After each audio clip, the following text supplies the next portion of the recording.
傲慢的貴族公然把皇室請帖扔進垃圾堆，甚至借口當面處決重犯羞辱前來的公主。刑架上的死囚卻當場抱起砸向來訪者。帝國精英騎士團的選拔賽卡塔門是所有騎士夢寐以求的最高舞台，不論身份高低貴賤，只要手中握起劍，這裡就是所有人一生的終極執念。有人想借此改變卑微的命運，有人想向家族證明自己，也有人背負着師門的期望來到這裡。這場涵蓋多種武藝對決的公開選拔，匯聚了來自各方的所有挑戰者。在100多名參賽者中，最終能夠入選的席位只有區5個，而決定這5個名額歸屬的，並不是高高在上的貴族評審，而是帝國的全體公民。聚光燈瞬間亮起，伊迪絲拿起麥克風，向全帝國宣告，由所有人親自為心儀的騎士投出選票。帝國皇帝卡洛斯得知女兒的選拔企劃後，大為震驚。伊迪絲不僅要公開比武選拔，還要讓全體國民親自投票決定。面對父親的質問，伊迪絲從容解釋，卡洛斯卻完全無法理解。在他看來，這種讓騎士們公開較量的方式，和當年被推翻的暴君博瓦爾如出一轍。當初正是身為天才煉金術士的伊迪絲，研發出各種魔導裝置，協助卡洛斯發動革命，終結了暴政。倒在地上的暴君博瓦爾驚恐萬狀，指着伊迪絲大罵他是惡魔，完全不敢相信一個年輕女孩竟然掌握着如此可怕的煉金術。伊迪絲卻覺得對方言過其實，他只是靠着前世的記憶，比別人學得更快一些。前世的他名叫玉珍，曾是韓國的一名電視節目制作人，甚至親手打造過现象級的爆款選秀。但他傾注心血的成果卻被前輩輕描淡寫的據為己有，從企劃到剪輯全被換上了別人的名字。前輩不僅沒有絲毫愧疚，還理直氣壯地把他降為助理制作人。看着對方風光領獎，玉珍發誓下次一定要署上自己的名字。還沒等他迎來翻身的機會，深夜的一場車禍就奪走了他的生命。等他再次睜開雙眼，已經轉生成了異世界的帝國公主。叼着奶嘴的伊迪絲還沒反應過來，父親卡洛斯就抱着他失聲痛哭，發誓會用生命去守護這個剛出生就失去母親的女兒。伊迪絲本以為轉生後能過上安穩的育兒生活，沒想到現實卻是殘酷的生存危機。暴君博瓦爾的威脅隨時都會讓全家人丟掉性命。為了能在這場亂世中活下去，伊迪絲將前世的現代知識與自己的煉金天賦相結合，陸續研發出魔彈槍和追蹤器等大量魔導裝備。在這些武器的幫助下，革命軍士如破竹，成功生擒暴君博瓦爾。卡洛斯當眾將其斬首處決，徹底終結了暴虐的舊時代。隨着暴君的倒台，殘忍的騎士血鬥終於徹底廢除，騎士們紛紛為重獲新生而歡呼。這項過去的殘酷禁忌，曾逼迫各地選拔出的強者自相殘殺，直至留下最後一人成為皇帝的專屬騎士。拼到最後的勝者，寧死也不願給暴君當走狗，紛紛選擇自刎，唯獨只有一人例外活了下來。然而，新皇為了保護民眾，下令修改法案，禁止貴族繼續肆意剝削，立刻引來了舊貴族們的強烈不滿，私下抱怨自己沒了油水，甚至連參與革命的貴族也開始拒絕出席議會。外界全在質疑卡洛斯昏庸無能，新皇的威信徹底跌入谷底。面對動盪的局勢，伊迪絲向卡洛斯提議重新選拔騎士。卡洛斯大吃一驚，以為女兒要恢復過去的殘忍血鬥。伊迪絲連忙解釋，自己要辦的是公平競爭的騎士選拔，效仿舊時代開國皇帝的做法，舉辦名為卡塔門的傳統騎士競技賽。當年開國皇帝與5位騎士共同建國，此後每位新皇登基都會舉辦卡塔門選拔5位青年精英，來代表帝國的全新精神。這場選拔不單是比拼武力，更是向天下宣告帝國新風貌的重大盛會。勝出的5人不僅備受萬民矚目，更相當於新皇登基的活招牌。在伊迪絲看來，這根本就是皇帝親自挑選的帝國偶像。卡洛斯聽完有些遲疑，提醒他按照傳統舉辦卡塔門必須有全體貴族出席才行。面對貴族不肯出席的難題，伊迪絲直接提議繞過貴族，效仿前世的選秀模式，把選擇權交給全帝國的百姓，由全民投票選出新騎士。只要讓百姓親自選拔，不僅能拉近民眾與新皇室的距離，還能徹底向天下證明卡洛斯與前朝暴君博瓦爾截然不同。被說動的卡洛斯隨後向全國頒布告示，宣布正式重啟中斷20年的卡塔門選拔，只要年滿18歲且會使用武器，任何人都能自願報名。飽受暴政折磨的百姓根本不買賬，懷疑這又是皇室騙人送命的把戲。百姓們議論紛紛。聽說這次是真正的傳統選拔，平民也有機會改變命運。但當年暴政的陰影猶在。德米特里在暗處聽着眾人的非議。皇宮裡的招募同樣很不順利，伊迪絲親自挑選的優秀騎士全都拒絕參賽，要麼是對皇室缺乏信任，要麼是害怕得罪貴族。看着滿桌蓋着拒絕印章的名單，人才本就匱乏，伊迪絲決定親自登門去招募。得知伊迪絲竟然親自登門，蒂埃里得意的放聲大笑，覺得公主一定是急紅了眼，才會為了卡塔門親自跑來求他。在他看來，讓平民挑選騎士簡直就是兒戲，隨手就把邀請函扔到了一旁。手下詢問該如何向公主回話，蒂埃里直接吩咐，就說自己正在執行殘忍的死刑，沒空接待尊貴的公主殿下。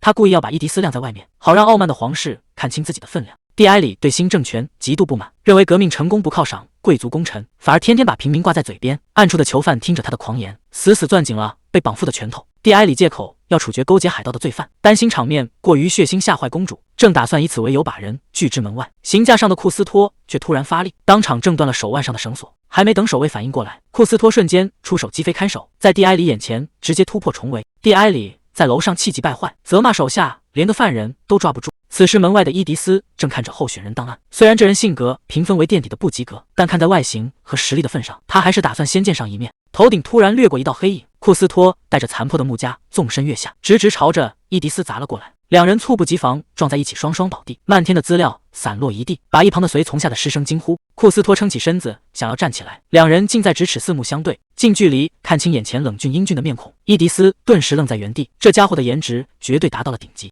看着眼前這張堪比神顏的面孔，伊迪絲判定這外形絕對是頂級。還沒等兩人多做反應，身後就傳來了衛兵抓捕死刑犯的吶喊。庫斯托迅速起身準備脫身，誰知剛邁出一步，德米特里便如同鬼魅般出現在身後，冷冷喝止了他的去路。庫斯托直接抡起手中的殘破木枷，朝着對方狠狠砸了過去。德米特里横劍死死擋下重擊，兩人暗中較勁，僵持不下。身後的衛兵突然抓起一名小孩，用劍抵住咽喉，厉聲威脅：要是庫斯托不過來受死，就立刻殺了這個曾被他救下的孩子。庫斯托回頭憤怒質問，自己只因從海盜手裡救人就被判死罪，如今對方竟然拿無辜的孩子當人質，難道這就是所謂的領主法則？衛兵卻大聲呵斥這個卑微的奴隸傭兵，違抗領主的命令就是死罪，這就是皮烏斯領地的規矩。庫斯托回想起受雇剿匪時的經歷，他很清楚，那些被解救的人質一旦送去城堡，轉頭就會淪為領主的奴隸。他不顧士兵反對，強行放走人質，並非出於憐憫或是崇高的大義，只是那一幕讓他想起了自己慘痛的童年。當年他和爺爺剛從強盜手中脫險，爺爺正滿懷感激地向衛兵道謝，誓言日後一定會報答這份恩情。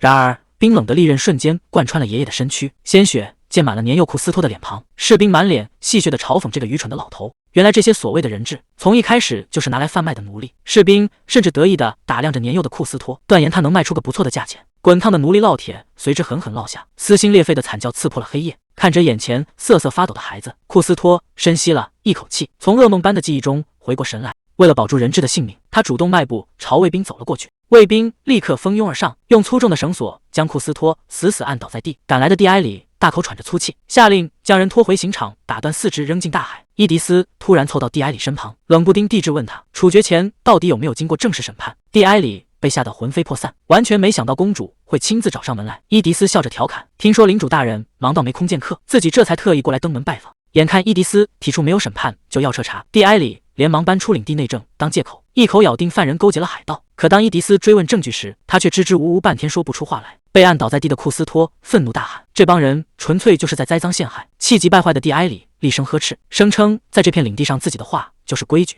伊迪絲微笑着當場宣布動用特權，直接赦免庫斯托的所有罪名，皇室繼承人的特赦權在全帝國都有效。眼看局勢徹底失控，蒂埃里慌忙認慫，主動提出願意參加卡塔門選拔，求公主收回成命。面對蒂埃里的妥協，伊迪絲卻直接一口回絕，既然已經發現了頂級璞玉，自己又何必再要這種劣質貨。脫離險境的庫斯托揉着手腕，不解地質問眼前的公主究竟為什麼要出手赦免自己。伊迪絲笑着打趣，難道第一句不該先說聲謝謝嗎？深知貴族作風的庫斯托並不買賬，直截了當地追問，這次赦免到底需要自己付出什麼代價？伊迪絲見他如此直接，索性亮出了自己的真正條件，他要庫斯托去參加卡塔門選拔，並且必須成為最終勝出的5人之一。庫斯托立刻看穿了皇室的窘境，看來皇室無人參賽的傳聞是真的，竟然淪落到要招募自己這種死囚。為了能活下去，別無選擇的庫斯托點頭答應，但他當場提出了自己的底線，那就是絕不會遮掩身上的奴隸烙印。伊迪絲聽完不僅不介意，反而興奮地舉雙手贊成。這種反差感拉滿的特殊背景，正是在選拔中脫穎而出的絕佳人設。他主動伸出手，微笑着自我介紹，並詢問對方的名字。看着伸到面前的手，庫斯托有些不敢置信，忍不住提醒對方自己曾是奴隸，尊貴的公主竟然主動要和自己握手。伊迪絲毫不在意，再次笑着向他詢問姓名。庫斯托伸手握了上去，報出了自己的名字。伊迪絲由衷誇讚這是個好名字，看着他真誠燦爛的笑容，庫斯托一時愣在了原地。成功招募到庫斯托後，伊迪絲興奮地在小本子上瘋狂打分，武藝頂尖，還自帶反差人設，這絕對是萬中無一的 S 級爆款選手。身旁的德米特里卻忍不住潑冷水，質疑一個奴隸怎麼可能在選拔中勝出。伊迪絲攤了攤手，自己可不會平白無故讓人去送死。德米特里完全理解不了公主的想法，甚至不明白為什麼之前還要推薦自己參賽。提到這件事，伊迪絲委屈地抱怨對方當時一口回絕。德米特里緩緩掀開兜帽，自己背負着帝國替罪羊的惡名，要是真跑去參賽，只會給公主引來更大的麻煩。作為當年殘酷血鬥中唯一活着臣服於暴君的騎士，世人都將德米特里視作踩着同伴屍骨求榮的惡魔。伊迪絲卻當場拍案反駁，那些全都是世人的誤解。德米特里不僅沒有享受過任何榮華富貴，更在革命當天親手打開了皇宮大門。德米特里卻自嘲地苦笑，在外界眼裡，自己不過是個見風使舵的叛徒，一個毫無忠誠與榮譽可言的敗類。伊迪絲一把按住他的手臂，大聲反駁自己從未這樣想過。正因如此，在革命成功後，他才力保他不被處刑，任命他為自己的貼身護衛，並希望他能堂堂正正站在卡塔門的舞台上。伊迪絲真誠地告訴德米特里，自己的想法絕不會改變，只要他想通了，隨時都可以來找自己。德米特里沉默良久，忍不住問他，如果像自己這樣的人參賽，到底能帶來什麼好處？伊迪絲反問他，難道看不出來嗎？從殘酷血鬥中殺出來的頂尖戰力，滿身故事的淒美神顏，再加上天下皆知的爭議人設，這絕對能引爆全場關注。看着伊迪絲抑制不住的興奮笑容，德米特里無奈地重新戴好兜帽，詢問接下來還要去勸說哪位拒絕參賽的人。伊迪絲一邊在包裡翻找資料，一邊表態，接下來要見的這一位，無論如何都必須拉他入夥。伊迪絲拿出下一位候選人的檔案，直言要是沒有這個人參賽，整場騎士選拔都將黯然失色。面對德米特里的好奇追問，伊迪絲揭曉了答案，正是戴維·貝爾蒂埃公爵。作為被譽為騎士精神化身的人物，戴維不僅恪守榮譽與尊嚴，更是享譽帝國的頂尖強者。在伊迪絲看來，戴維是否願意參賽，直接決定了這場選拔企劃的成敗。在戴維的記憶深處，曾經有人溫柔撫摸着年幼的他，向他保證一定會贏下殘酷的血鬥，並叮囑他無論發生什麼都不要自責。可轉瞬之間，美好的回憶便被慘烈血腥的死鬥撕裂，只剩下無盡的痛苦慘叫。戴維猛然從噩夢中驚醒，大口喘着粗氣，死死按住胸口。門外卻在此時傳來了陣陣嘈雜的議論聲。戴維循聲望去，門外侍從態度強硬地擋在門前，警告公爵早就下過嚴令，誰敢再為了卡塔門選拔糾纏，一律格殺勿論。戴維冷着臉，大步走出門外，質問因何喧嘩，並重申自己絕不見卡塔門的人。伊迪絲微笑着掀開兜帽，從容反問戴維，難道連自己也要一併斬殺？看清來人竟是伊迪絲公主。戴維當場愣在原地。進入會客室後，戴維坦言沒想到伊迪絲公主會親自登門。伊迪絲端起茶杯，從容回應，在自己構想的卡塔門選拔中，戴維公爵是不可或缺的關鍵。一旁的貴族代表猛地拍桌而起，厲聲打斷兩人的對話，堅稱戴維公爵絕不可能參賽。貴族代表憤怒控訴當年暴君血鬥的慘烈，戴維公爵自己都險些喪命，皇室如今竟然還敢要求公爵重回賽場，並亮明貴族評議會的底線，只要新皇一天不承諾保障貴族利益，他們就絕不會配合皇室的任何行動。戴維按住桌子，冷聲警告貴族代表別自作多情，自己雖然對新皇不感興趣，但也絕不會與這幫借着革命功勳欺壓百姓的貴族為伍。被戳穿心思的貴族代表慌忙想要辯解，戴維卻直接將其無視。戴維轉頭看向伊迪絲，直截了當地詢問公主究竟為什麼要在這個時候重啟停辦了整整20年的卡塔門選拔。伊迪絲立刻表示這是為了重振帝國失落的傳統，可對上戴維冷漠的目光後，伊迪絲心虛地縮了回去，小聲詢問這套官方說辭是不是太老套了。戴維握緊佩劍，再次追問，在這個節骨眼上重振傳統究竟有什麼意義？伊迪絲收斂起玩笑的神情，坦言如今的帝國急需凝聚人心。暴君統治前的明君時代，皇室曾借助魔法道具向全國實時傳播新聞，積極傾聽民眾的聲音，共同打造繁榮安定的帝國。他正是想借由這次卡塔門選拔，讓帝國徹底重回那個時代。伊迪絲亮出了自己的全盤方案，要利用遍布全國的魔法轉播塔，讓所有民眾都能實時觀看選拔過程，並由全民投票來決定最終勝負。戴維指出了殘酷的現實，當年暴君僅因為厭煩民眾聚集議政，早就把全國的轉播塔徹底摧毀殆盡。伊迪絲從容表示，打算將全國的轉播塔全部重建。戴維追問如何實現，畢竟暴君當年早就徹底封禁了相關魔法。伊迪絲隨即亮出底牌，自己用煉金術代替魔法，研發出了全新的影像寶珠，足以讓全國民眾實時觀看比賽。戴維沒想到伊迪絲竟能獨立開發出覆蓋全境的道具。伊迪絲繼續描繪自己的全盤構想，讓民眾自由議論，並通過投票決定勝負，借由共同的話題重塑帝國的凝聚力，讓所有人真切意識到暴力與恐懼的時代已經徹底過去。陷入沉默的戴維終於鬆口，向伊迪絲提出了自己參賽的條件。聽到戴維沒有直接拒絕，伊迪絲迫不及待地追問條件究竟是什麼。戴維緩緩拔出腰間的佩劍，坦言這是王兄留下的遺物。當年兄長代替年幼的他捲入殘酷血鬥，斬獲最終勝利的那一刻，兄長因不願淪為暴君的走狗，毅然選擇用這把佩劍自盡殉道。戴維反手一劍驟然劈向身旁的黑袍人，凌厲的劍鋒瞬間挑落對方的兜帽，露出德米特里的真容。戴維冷冷質問伊迪絲，特意把這個苟活沉浮的叛徒帶到自己面前，究竟是不是為了試探自己的底線？戴維直接將長劍抵在德米特里咽喉上，只要伊迪絲允許他斬下這個懦夫的人頭，他就同意代表皇室參加選拔。伊迪絲連忙上前勸戴維冷靜，表示關於德米特里的事自己可以解釋。戴維卻寸步不讓，直言如果伊迪絲執意庇護叛徒，自己就絕不可能踏上賽場。面對戴維的最後通牒，伊迪絲無奈嘆氣，隨即伸手按下了戴維的佩劍，果斷表示參賽一事就此作罷。伊迪絲坦然表明底線，自己絕不會為了達成目的去犧牲屬於自己的騎士。戴維難以置信地質問伊迪絲：“剛才明明還說整場選拔非自己不可。”戴維提醒伊迪絲，如果自己拒絕參賽，卡塔門選拔將會遭受致命打擊。伊迪絲平靜回應：“這本就是他自己該承擔的責任。”說完便轉身準備告辭。看着伊迪絲決絕的背影，戴維確認眼前的公主絕不會像當年的暴君那樣把騎士當成消耗品。戴維收起長劍，單膝跪地，當場宣布願意代表公主出戰卡塔門。伊迪絲反應過來，戴維剛才全是在試探自己。戴維低頭認錯，坦然表示甘願接受冒犯皇室的一切懲罰。伊迪絲興奮地表示，既然戴維主動同意參賽，自己手頭正好有件至關重要的任務要交給他。戴維疑惑地詢問，究竟是什麼重要的任務？伊迪絲安排的竟是讓他穿戴整齊錄製宣傳片，向全帝國的民眾公開拉票。當寧死不屈的騎士團長微笑着向大眾求票的影像點亮街頭，瞬間在全城引發了軒然大波。看着戴維強忍羞恥的模樣，伊迪絲在檔案上瘋狂打分，直呼這種反差魅力簡直無懈可擊。連背負血仇的戴維公爵都公開參賽，徹底打消了民眾對選拔的疑慮。無數原本觀望的騎士紛紛動搖，決定報名加入這場盛事。廣播中緊接着提醒民眾，必須先在當地辦理身份標牌，並在信號塔完成登記後才能參與投票。人群中，一名戴着眼鏡的男子正飛快在筆記本上記錄着一切。男子看出伊迪絲手段高明，不僅把堂戴維公爵當成宣傳工具，甚至還順勢測試了信號塔，並推廣身份牌，將戴維的利用價值榨取到了極致。男子不斷推敲着公主的真正意圖，不知他究竟是算无一策，還是單純的冷酷无情。看着這場精心策劃的宣傳布局，男子嘴角微微上揚，對這位深不可測的公主產生了濃厚興趣。隨着戴維公爵的宣傳片播出，卡塔門選拔的報名人數瞬間突破了1000人大關。篩除掉不合格的申請後，剩下的一半選手順利進入初試。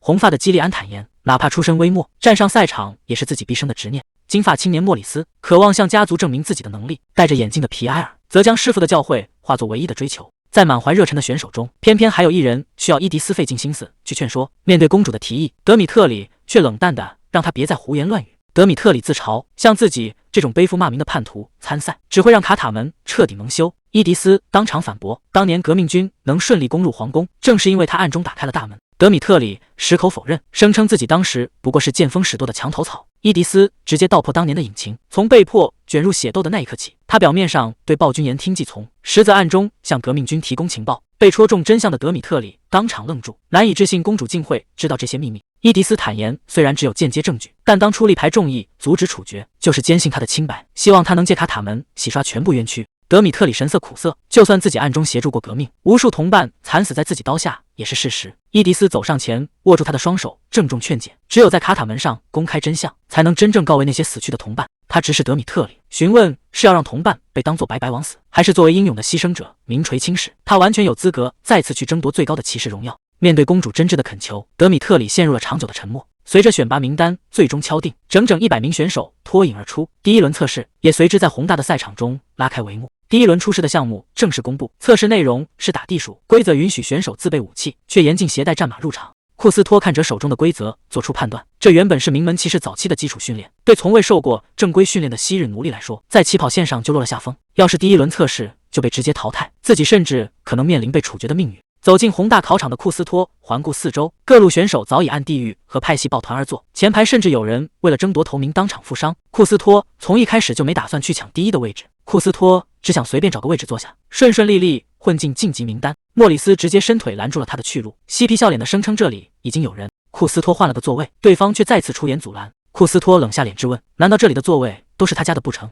莫里斯當場拉下臉來，嘲諷庫斯托竟敢不用敬語，聲稱連奴隸都有主人，座位憑什麼不能有主？注意到對方瞥向自己身上的烙印，庫斯托明白身份已經暴露。莫里斯趾高氣揚的大聲叫囂，皇室不管再怎麼缺人，也不該放這種骯髒的奴隸進來，要不是進門時武器被收走，自己早就當場將他斬殺。庫斯托握緊雙拳，直言自己完全不介意赤手空拳奉陪。莫里斯心虛退縮，罵罵咧咧地收回了腳，讓庫斯托滾去更靠後的位置。庫斯托連頭都懶得回，將對方的挑釁徹底無視，一開局就成了人人嫌棄的刺頭。庫斯托發愁，以這種人緣到底能不能拿到選票？要是第一輪就被淘汰，等待自己的恐怕只有被處決的下場。莫里斯見對方軟硬不吃，只能罵罵咧咧的自己換了位置。就在這時，考場門口傳來一陣嘈雜的騷動，身穿華服的戴維公爵緩步走入考場，璀璨奪目的氣場引來全場矚目。一眾貴族子弟見狀蜂擁而上，爭先恐後的在公爵面前攀關係套，近乎。獨自坐在一旁的庫斯托看着這一幕，判斷成為全場的焦點，看起來可比被人排擠還要心累得多。整個考場裡，只有庫斯托孤零零地坐在一處，顯得格外扎眼。戴維公爵掃視全場，注意到了獨自一人的庫斯托，邁步朝那個方向走去。身旁的貴族子弟們慌了神，連忙出言阻攔，勸公爵千萬別往奴隸身邊湊，紛紛爭着邀請戴維公爵坐到自己身邊。戴維公爵對眾人的奉承充耳不聞，徑直走到庫斯托身旁坐了下來。面對滿臉錯愕的庫斯托，戴維公爵微笑着表示自己很喜歡這個位置。明明有大把人爭着巴結，這位公爵卻偏偏坐到了自己身邊。庫斯托開口向對方確認，究竟是不是真的喜歡這個座位。戴維公爵微笑着表示，這裡至少比其他位置清靜得多。庫斯托被他過分燦爛的笑容搞得渾身不自在，懷疑身旁這位公爵是不是腦子有問題。對方主動表明了公爵身份，並詢問他的名字。庫斯托只想趕緊劃清界限，敷衍地報出名字後，刻意移開視線，不想與對方產生過多交集。戴維公爵突然湊到了他的耳邊，低聲提醒考場各處其實都布滿了錄像寶珠。庫斯托猛然反應過來，邀請函上確實提到過全場轉播的事，既然考場內的一舉一動都被實時記錄，那自己剛才與莫里斯起衝突的畫面恐怕早就被寶珠拍得一清二楚。庫斯托坦言，雖然不知道他是誰，但不得不說觀察確實敏銳。戴維公爵難以置信地反問，難道真認不出自己是誰？庫斯托疑惑地反問，對方很有名嗎？戴維公爵忍不住笑出了聲，直言很久沒人敢對自己這麼說話。看着身旁笑得一臉燦爛的公爵，庫斯托納悶，這家伙到底怎麼回事？就在這時，門口再次傳來了沉穩的腳步聲。在場的貴族子弟看清來人後，瞬間炸開了鍋，完全不敢相信那個人竟然也會參賽。身披黑袍的德米特里大步走入考場，冷峻深沉的氣場引來全場側目。原本還算淡定的戴維公爵看清來人後神色驟變，立刻認出了對方的身份。完全摸不着頭腦的庫斯托看着全場激烈的反應，滿頭問號，納悶剛進來的黑袍人究竟是什麼來頭。時間回到幾天前，面對伊迪絲的極力相勸，德米特里最終鬆了口。為了告慰那些死去的同伴，他正式決定出戰卡塔門。伊迪絲聞言欣喜不已，稱讚他做出了最正確的選擇。德米特里卻握緊拳頭，當場提出了自己的參賽條件，要求伊迪絲絕對不能向大眾公開自己暗中協助過革命的真相。現在的民眾根本不會相信這種說辭，貿然公開反而會讓外界誤以為是公主在刻意偏袒包庇，甚至連累整個卡塔門的聲譽。伊迪絲雖然認可他的顧慮，但也提醒他真相不可能隱瞞一輩子。德米特里鄭重地表示，等到時機真正成熟的那一天，自己會親自向世人揭曉一切。德米特里剛一現身，全場立刻爆發出刺耳的謾罵，眾人憤怒地斥責他是暴君的走狗和叛徒，根本不配出現在選拔現場。看着被千夫所指的德米特里，庫斯托忍不住泛起嘀咕，沒想到居然還有人比自己更招人嫌棄。身旁的戴維主動開口，表示可以向他解釋德米特里的來歷。回想起伊迪絲曾經的托付，戴維低聲感嘆，對方參賽一定有必須前來的理由。周圍的嘲弄聲依然不絕於耳。庫斯托敏銳地察覺到，眼前這人雖然招人記恨，渾身上下散發的氣場卻絕非等閒之輩，這反而激起了他的興致，好奇在其他人眼裡，自己和這個黑袍人到底誰更討人嫌。燈光亮起，伊迪絲手持麥克風優雅登台，親自擔任卡塔門的主持人。這位推翻暴君的天才煉金術士一現身，立刻引來全場選手的驚嘆。伊迪絲微笑着向眾人致意，隨即宣布開始介紹本次選拔的評委團。伴隨着聚光燈的指引，3名身穿黑色軍服的高階女騎士登上面試席，台下選手頓時炸開了鍋，難以置信這群人居然會親自出面擔任評審。對帝國局勢一無所知的庫斯托坐在台下一臉茫然，根本認不出眼前登場的究竟是何方神聖。一旁的戴維湊上前低聲提醒，這正是大名鼎鼎的女武神騎士團。戴維低聲解釋道，這支完全由女性組成的騎士團曾是帝國歷史上最強大的戰力之一。當年暴君即位之後，以女子持劍成和體統為由，不僅剝奪了他們的騎士身份，還直接將全團流放邊境。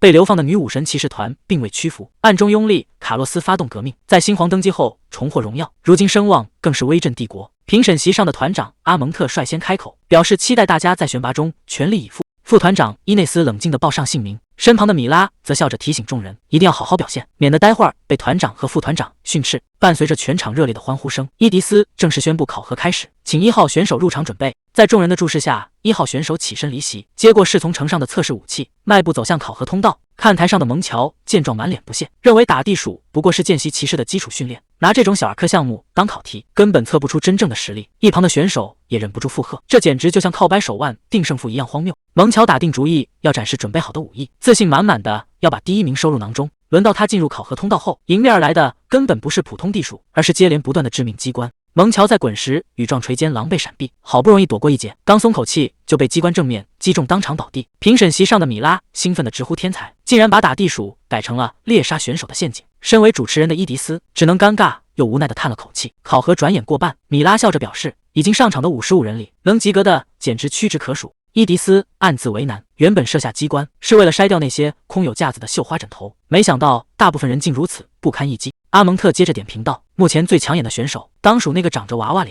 卻能輕鬆揮舞巨劍的年輕人。”伊內斯也補充表示，那個漁民出身，把漁網當作武器的選手，表現也同樣讓人眼前一亮。還有將長鞭運用自如的選手，出手乾脆利落，地鼠機關在他面前根本毫無還手之力。雖說偶有幾個亮眼的選手，後面上場的人基本都被機關整得潰不成軍。考核失敗的蒙喬站在評審台前，急忙為自己辯解，聲稱剛才只是沒熱身才出了失誤。阿蒙特冷冷反問：“既然現在熱身完了，要不要立刻回通道重新考一次？”蒙喬被問得心虛退縮，支支吾吾的推脫心理準備還沒做好，懇求能不能下次再給機會。阿蒙特毫不留情的步步緊逼，質問他明天就能準備好，還是得等1個月甚至1年後。蒙喬被訓得啞口無言。伊內斯嘆了口氣，冷聲詢問他究竟為何來參賽。蒙喬結結巴巴地回答，自己從小接受的教育就是懂榮譽的貴族理應成為騎士。蒙喬滿臉興奮地表示，當騎士是全天下最帥氣的事。伊內斯隨即冷聲反問，要是這活不帥氣，你就不做了嗎？蒙喬頓時被問得語無倫次。米拉嚴肅地指出，真正的騎士每天都在流血流汗，絕不是為了耍帥那麼簡單。阿蒙特更是當場戳穿，他連什麼是騎士都沒搞懂，就跑來參賽。被當面训斥的蒙喬羞得滿臉通紅，幾名考官隨即聚在一起商議評級，私下裡更是議論紛紛。聽說這位在社交界風光無限的伯爵，實際上是因為欠下巨債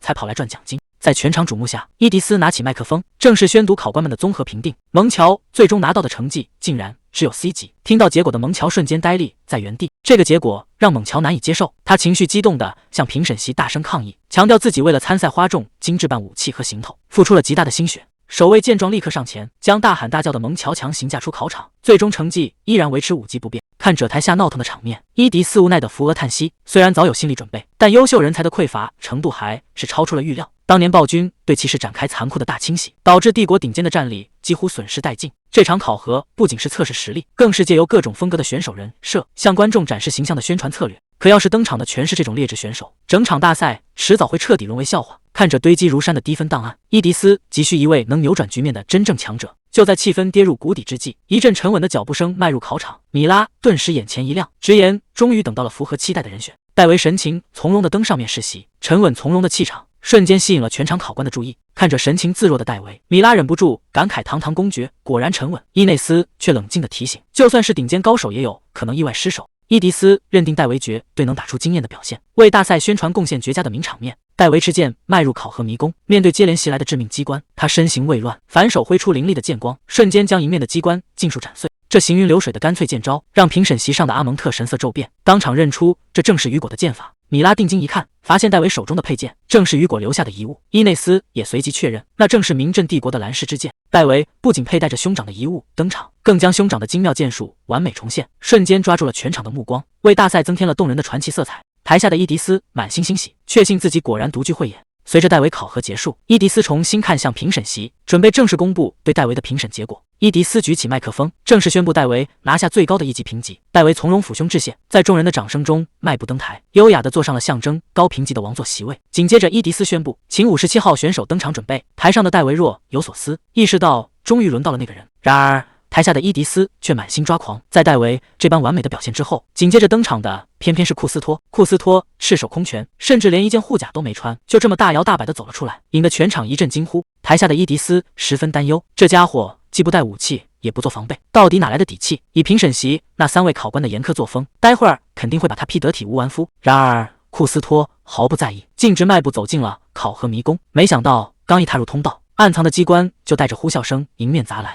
台下的伊迪絲急得抱頭驚呼，機關來勢兇猛，這種速度根本不可能躲開。然而下一秒，庫斯托抬手一抓，竟然單手穩穩接住了飛來的石球。還沒等眾人反應過來，庫斯托反手將石球全力掷出，精準砸碎了緊隨其後的巨劍，直接用機關破解了機關。這驚人的一幕讓評審席的考官們看得目瞪口呆，看台上的選手更是難以置信。沒想到他赤手空拳，單憑蠻力就能化解危機。庫斯托順勢抄起機關殘骸，高高躍起，凌空揮擊，正面砸碎了呼嘯而來的飛劍。這番行雲流水的身手，讓台下的伊迪絲看得兩眼放光，驚嘆他渾然天成的巨星氣質。庫斯托扛着殘骸，咧嘴一笑，乾脆利落地完成了考核。考核結束後，庫斯托來到評審席前，米拉興奮地豎起大拇指，好奇他哪來的膽量，敢空手闖迷宮。庫斯托得意地放聲大笑。然而阿蒙特卻當場潑了盆冷水，嚴肅地強調規則明確要求佩戴武器，就算順利通關，準備不足也一樣要扣分。阿蒙特冷聲質問庫斯托為何不按規矩佩戴裝備。庫斯托坦白承認自己身無分文，光是趕來王都就花光了所有盤纏。阿蒙特嚴肅地提醒道：鎧甲、武器、戰馬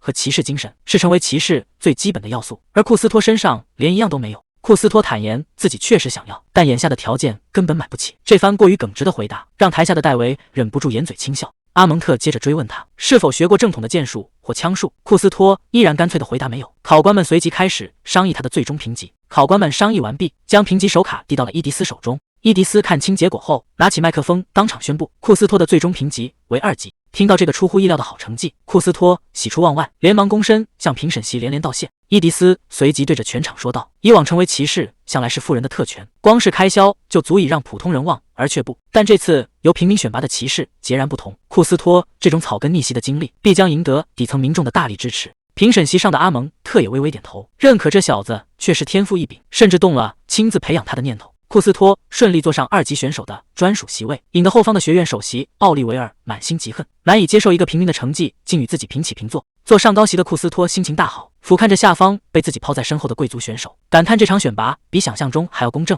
他隨即轉頭望向最頂層的戴維，立下了更大的目標，既然赤手空拳都能闖到這裡，將來自己一定要坐上那把代表頂級的寶座。察覺到這股灼熱的戰意，戴維居高臨下地報以淡然一笑。伴隨着考核評級的陸續公布，各路出身不凡的頂尖選手也紛紛迎來了屬於他們的定級手卡。開辦孤兒院的拉斐爾也被順利評定為1級。隨着考核接近尾聲，剩下的選手表現大多平平無奇。米拉笑着給大家打氣，表示馬上就輪到最後一名選手了。伊迪絲整理着手中的資料，眼神隨之一凝。在沉穩的腳步聲中，伊迪絲舉起麥克風，正式請最後一名選手入場受測。看清來人的瞬間，女武神騎士團全員神色驟變，全場更是再度爆發出憤怒的謾罵，頂着全場滾出去的刺耳怒罵。德米特里緩緩走上了考場，這位壓軸登場的第100號選手，正是令全場唾棄的德米特里。德米特里手持長弓邁入迷宮，台下的伊迪絲捏了把汗，擔心他在重壓之下出現失誤。通道內的機關巨木呼嘯砸來，德米特里立刻抽劍搭弦，眼神凌厲地拉滿長弓，眼看沉重的巨木近在咫尺，伊迪絲嚇得倒吸一口涼氣，連忙捂住了嘴巴。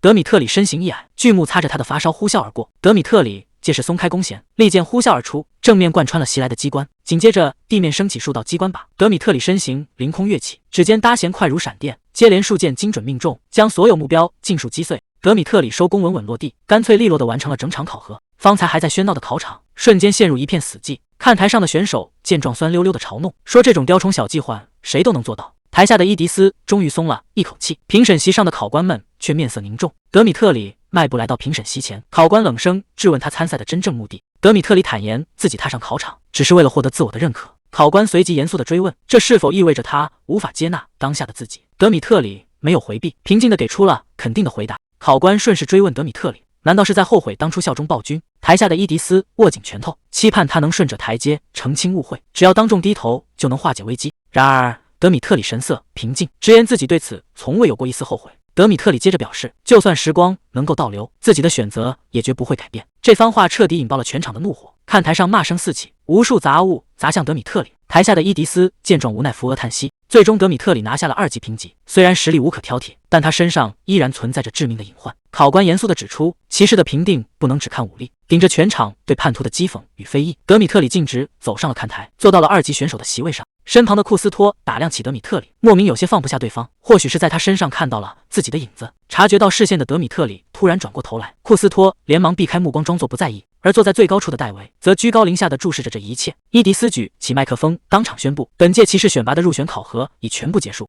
緊接着伊迪絲向全場公開，接下來將揭曉各個評級所對應的專屬特權。聽到特權2字，看台上的選手們紛紛投來好奇的目光。伴隨着整齊的腳步聲，幾套做工各異的鎧甲被推到了台前。伊迪絲向選手們解釋，大賽會為所有人統一配發鎧甲，但鎧甲的品質將完全由評級決定。評級最高的頂級鎧甲不僅堅固程度遠超尋常盾牌，重量更是極其輕便，能為穿戴者提供絕佳的機動性。而隨着評級依次遞減，鎧甲的防禦性能也会逐步縮水。巨大的裝備差距頓時在選手席上引發了激烈抗議，眾人紛紛聲討這是赤裸裸的歧視。面對台下的騷動，伊迪絲微笑着表示，大賽還為各級選手準備了專屬特訓，在這項特訓中將傳授女武神騎士團自主研發的獨門劍術，並且由考官親自進行1對1指導，能得到明鎮帝國的女武神親自傳授。看台上瞬間爆發出興奮的歡呼。掌控住局面的伊迪絲隨即宣布，接下來將由考官親自進行劍術示範。阿蒙特當場拔劍出鞘，行雲流水般的施展出獨門劍法，凌厲的劍光瞬間震撼全場。面對如此複雜的劍招，庫斯托忍不住自嘲，這難度簡直是要自己去送死。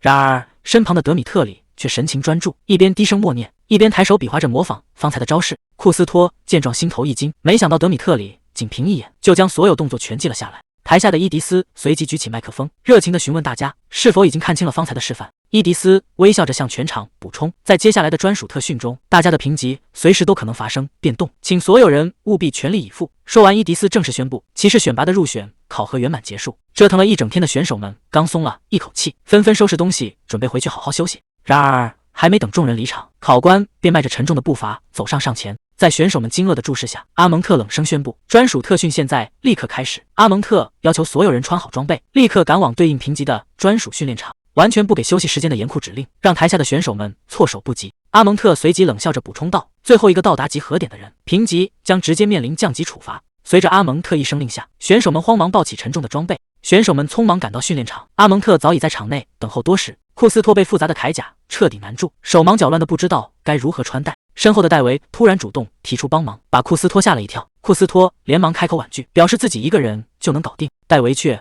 微笑着湊上前，不由分說的伸手幫他整理裝備。戴維動作熟練的扣好卡扣，微笑着輕聲提醒裝備已經穿戴整齊，隨後表示不用道謝，便轉身走開。庫斯托滿心疑惑的愣在原地，完全摸不透對方的意圖。就在這時，前方的阿蒙特冷聲開口，確認場內的選手是否全部到齊。阿蒙特當場宣布，沒能按時趕到的人全員降為3級，立刻前往對面的訓練場。就連遲到的1級選手也沒能逃過處罰，被衛兵直接轟出了考場。若不是剛才有人出手相助，庫斯托深知自己也難逃降級的命運。緊接着，阿蒙特下令開啟劍術特訓，要求所有人抓緊時間練習，稍後必須逐一登台進行演示，只看了一遍就要完美複刻。台下的選手們頓時炸開了鍋，紛紛抱怨根本沒人能辦到。而看台上的伊迪絲則單手托腮，露出了從容的微笑。另一邊的報社辦公室內，上級正拿着最新的文稿，嚴肅地質問諾曼是否真的要發表。文稿的標題格外刺眼，直指如今的騎士選拔究竟是救贖還是一場新的屠殺。面對上級的質問，諾曼平靜地轉過身來，表示自己作為記者，只是如實記錄下親眼所見的真相。上級氣得猛地拍響桌子，厲聲質問諾曼：難道已經忘了當年被酷刑折磨的慘劇？牢獄留下的陰影至今仍讓上級心有餘悸，生怕這篇報道會再次引來殺身之禍。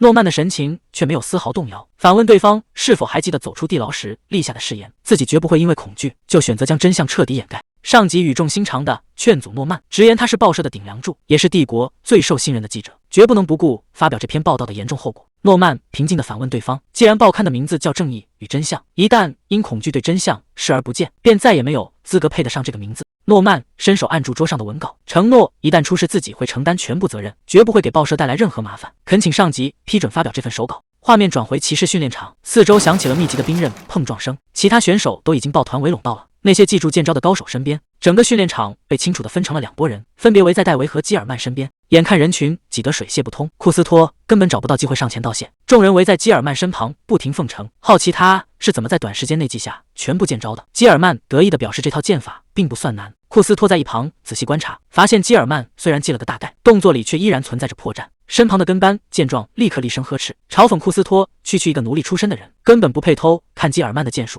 庫斯托冷冷地回應，這種劍術根本算不上什麼獨門絕技。說完便直接轉身離開，只留下一臉陰沉的基爾曼。要想在考核中保住評級，光靠一個人摸索顯然行不通。戴維身邊早已擠滿了各路選手，眼下能指望的就只剩下獨自一人的德米特里。庫斯托主動走上前去，客氣地詢問德米特里能否指點一下自己的劍法。德米特里有些難以置信，結結巴巴地確認對方是不是在同自己搭話。庫斯托則真誠地誇讚他的劍術格外扎實。見德米特里愣在原地沒有回應，庫斯托擔心對方嫌棄自己的奴隸出身，便主動表示若是不情願可以直接拒絕。德米特里連忙擺手解釋，表示自己非常樂意指點，但他還是嚴肅地提醒庫斯托，和自己扯上關係可別後悔。庫斯托坦然表示，學個劍術而已，自己從不後悔。得到肯定的答覆後，德米特里瞬間來了興致，甚至比求教的庫斯托還要興奮。德米特里立刻拔劍示範，細緻地拆解起動作要領，教導的內容遠比預想中還要扎實。庫斯托隨即拔出佩劍，跟着調整起起手架勢。德米特里貼身站在庫斯托身後，手把手細緻地糾正握劍的細節，指導他放鬆手指，調整發力姿勢。庫斯托也跟着認真領會。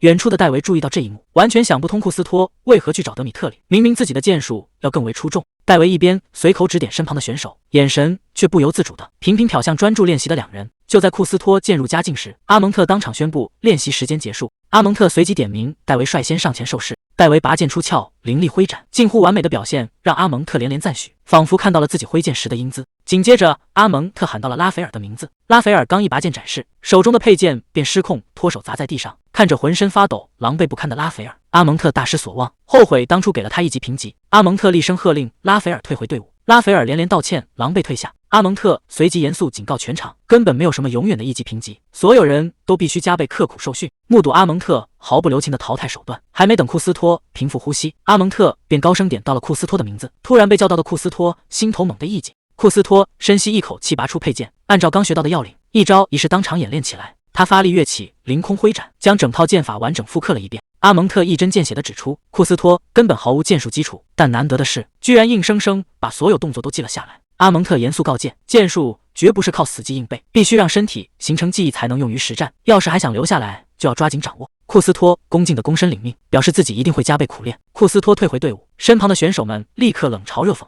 讥笑一個奴隸出身的人根本不可能懂什麼劍術。德米特里主動走上前，輕拍庫斯托的肩膀，溫言安慰，讓他別灰心，下次會更好。莫里斯也跟着湊過來搭話，傲嬌的讓德米特里先管好自己。這一幕把庫斯托看得滿頭霧水。就在這時，阿蒙特點名讓德米特里上前受測。德米特里深吸一口氣，當場拔劍擺開架勢，行雲流水的發揮讓阿蒙特露出了滿意的微笑，當場稱讚他的劍術完全配得上一級的實力。德米特里激動地連聲道謝。阿蒙特隨即叫上後續選手，可幾人的表現漏洞百出，氣得阿蒙特厲聲破口大罵，將他們統統轟了出去。阿蒙特十分納悶，這幾人的招式裡為何全都帶着同一種怪異習慣。緊接着，阿蒙特點到了基爾曼的名字，基爾曼自信地上前拔劍演示，看似凌厲的揮砍，引來旁人的一片喝彩。然而阿蒙特看清招式後，神色驟然一沉。基爾曼剛得意的收劍站定，阿蒙特便冷冷的開口，直言帶偏眾人的罪魁禍首就是他。被當場拆穿的基爾曼瞬間愣住，完全沒明白阿蒙特的意思。阿蒙特直言，之前那些選手身上怪異的招式，全都是從基爾曼這裡學來的。基爾曼慌忙辯解，堅稱自己的劍術明明很完美。阿蒙特厲聲怒斥，表面看着光鮮內裡，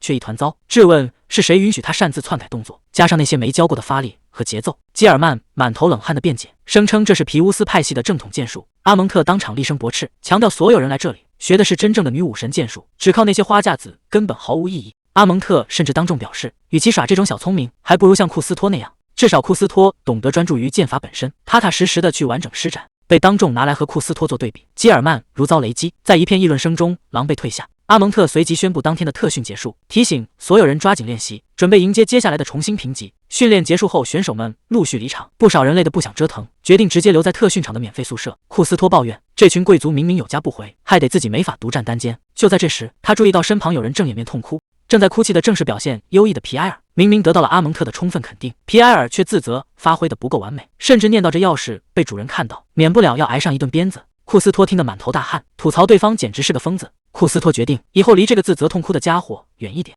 畫面來到5級選手的訓練場，伊迪絲正站在看台上方，居高臨下的觀察着眾人的表現。莫里斯熱情地給同伴打氣，高喊着要和大家一起衝上一級。伊迪絲在筆記本上飛速記錄，認出莫里斯是頂級商會的繼承人，納悶他為何會出現在這裡。伊內斯表面上一臉歡快的加油，實際卻盤算着要讓所有人跟着一起被全員淘汰。深夜的辦公室裡，伊迪絲獨自坐在熒幕前趕工，敲下回車，完成最後的工作後，整個人脫力的趴倒在桌上。門外突然傳來一陣急促的腳步聲，是從弗雷德里克慌張的推門而入，高喊着出大事了。困意上頭的伊迪絲連頭都懶得抬，有氣無力的擺了擺手，表示天大的事也得等自己睡醒再說。弗雷德里克猛地將一份文稿拍在桌上，急切地匯報外面刊登了一篇惡意報道，矛頭直指當下的騎士選拔。聽到這個消息，伊迪絲瞬間睡意全無。節目明明還沒播出，報道卻已經見報，他立刻催促對方拿來給自己查看。伊迪絲舉着報紙氣得渾身發抖。弗雷德里克見狀，戰戰兢兢地詢問殿下是否還好。下一秒，伊迪絲突然仰頭放聲大笑。弗雷德里克嚇了一跳，懷疑殿下是不是受刺激過大瘋掉了。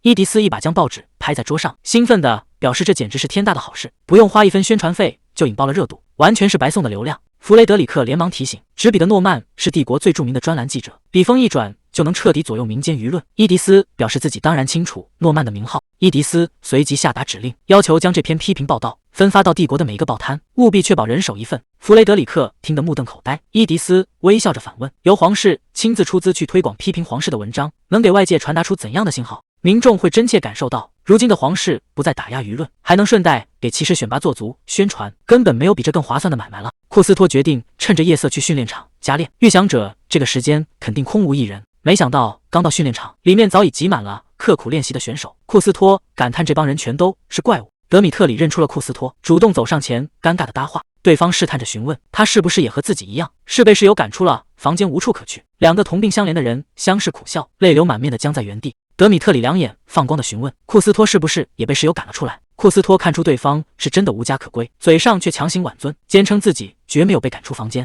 剛才進門打招呼時沒人搭理自己，這才選擇主動走出來。得知只有自己是被轟出來的，德米特里備受打擊的蹲在地上。庫斯托連忙拉起對方轉移話題，提出有不懂的招式想請他指點。德米特里瞬間恢復了精神，熱情地表示隨時可以演示。看着德米特里熱心的模樣，庫斯托十分納悶，這樣一個背負惡名的帝國叛徒，性格怎麼會好到這種地步？庫斯托虛心請教刺激後的連招，德米特里耐心地糾正要領，庫斯托隨即照着動作揮劍練習。德米特里看完卻一臉真誠地表示，庫斯托練了半天根本毫無長進，既然不是練得太少，那就是單純缺乏天賦。庫斯托聽的表情當場僵住，看來對方惹來那麼多罵名，全都是因為長了這張不把門的嘴。不遠處的走道突然傳來一陣驚呼，兩人立刻停下動作，轉頭望去，拉斐爾正滿頭大汗的揮劍練習，動作顯得格外生疏笨拙。莫里斯站在一旁鼓掌打趣，直言拉斐爾和自己一樣毫無長進，剛才那一招也完全練錯了。莫里斯隨即熱心的指導起來，兩人明明水平半斤八两，卻格外融洽的互相吹捧誇讚。這副和諧的場面讓旁觀的庫斯托和德米特里一陣無語。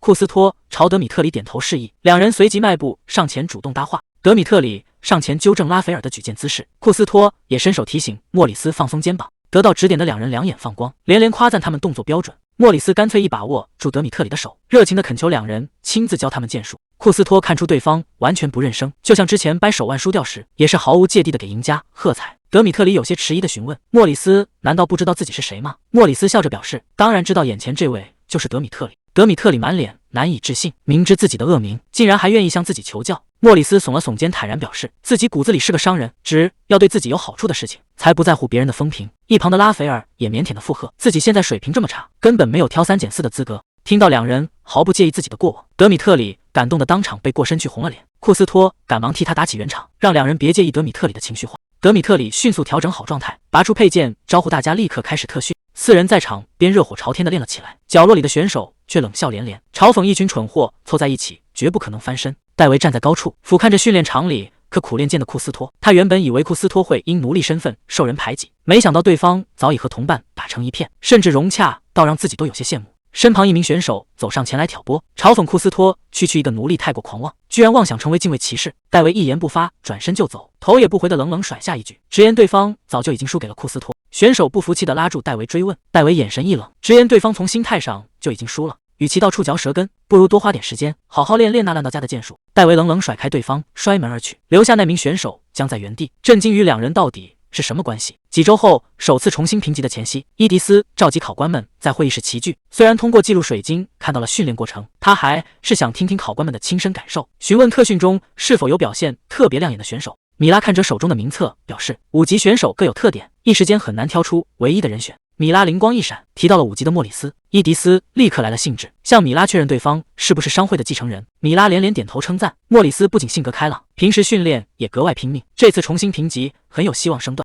伊內斯在一旁提出疑問，納悶商會繼承人為何要來參賽，即便自稱夢想是成為騎士，水平差成這樣也實在說不過去。伊迪絲若有所思地解釋，這大概與莫里斯的家境有關。商會會長前後結過5次婚，繼承權爭奪極其慘烈。莫里斯作為前妻的孩子，在家裡必然飽受繼母的打壓。伊迪絲推測莫里斯參賽是為了鞏固繼承權，不過只要肯拼命，背後的動機其實並不重要。隨後他轉頭詢問伊內斯，3、4級選手的特訓進展如何？伊內斯無奈地搖了搖頭，直言這批選手水平高不成低不就，只有一對同鄉組合整天跟在身後。伊迪絲迅速在名冊上做下記錄，判定同鄉之間或許能產生不錯的看點。他隨即看向阿蒙特，詢問1、2級的高階選手情況怎樣。阿蒙特冷着臉表示，除了某一個刺頭之外，其餘所有人的表現都無可挑剔。伊迪絲微微一笑，直接點出對方說的就是2級的庫斯托。阿蒙特完全沒料到殿下竟然全都知道。伊迪絲心知肚明，阿蒙特每次特訓都把庫斯托往死裡整，自己想不注意到都難。阿蒙特神情認真地解釋，奴隸出身的人難免會有各種壞習慣，但庫斯托身上卻乾乾淨淨，沒有任何毛病。他篤定庫斯托身上藏着巨大潛能，才故意拉滿難度逼出對方的極限。伊迪絲看着阿蒙特兩眼放光的模樣，顯然是徹底看中了庫斯托。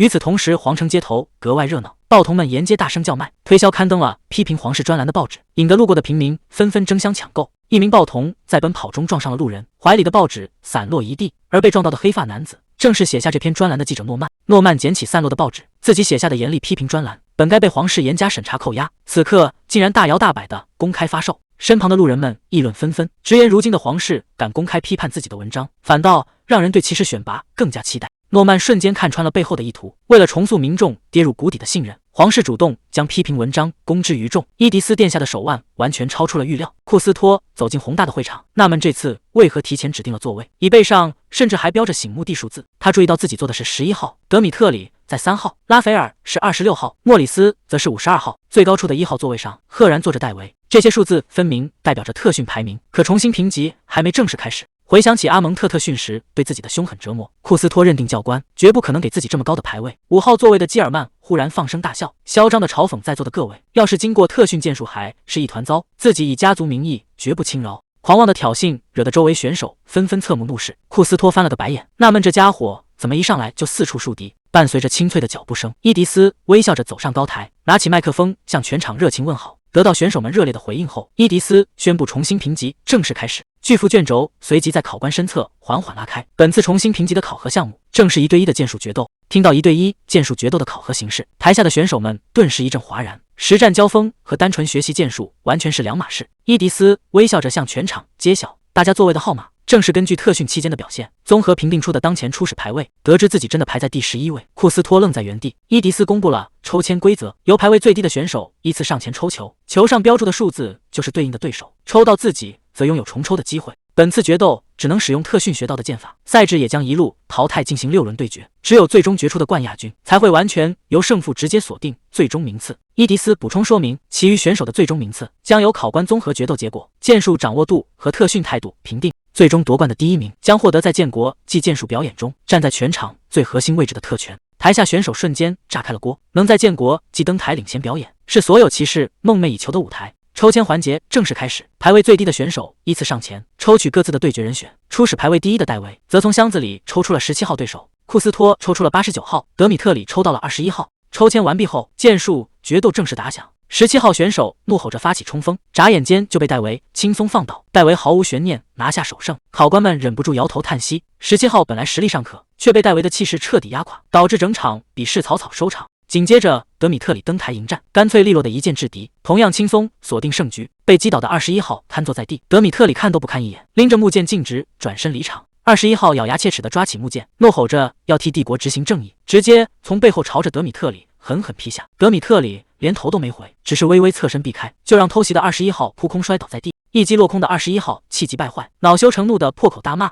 看台上的庫斯托氣憤不已，勝負已定還從背後偷襲，分明嚴重違規。伊迪絲和考官們卻視若無睹，完全沒有出面制止的意思。另一邊的賽場隨即傳來一聲悶響，基爾曼直接將對手重重打翻在地，鮮血瞬間濺了一地。基爾曼臉上掛着陰險的冷笑，假模假樣的伸手向對手道歉，聲稱自己只是不小心失手。看台上的庫斯托氣得猛地站起身，基爾曼分明是衝着投不下的死手。考官席依然毫無反應，看着全场考官保持沉默，庫斯托反應過來，考官們是在默許這些惡劣手段，只要能贏下对決，任何犯規動作都算在規則之內。擂台上的基爾曼湊到對手耳邊，滿臉得意地嘲諷對方不自量力，隨後裝出一副無辜的樣子，大笑着下場。裁判當場判定基爾曼獲勝。庫斯托走下看台，確信這場決鬥根本沒有任何手段限制。另一側賽場傳來捷報，51號莫里斯順利贏下對手，興奮地在場上高舉雙手，大聲歡呼。庫斯托也乾淨利落地拿下對決，接連抽中排名靠後的對手，讓他前2輪贏得很是輕鬆。可當看清第3輪的對手時，庫斯托的好運氣到頭了，站在對面的正是5號基爾曼。見識過對方剛才下死手的狠辣手段，接下來的較量容不得半點大意。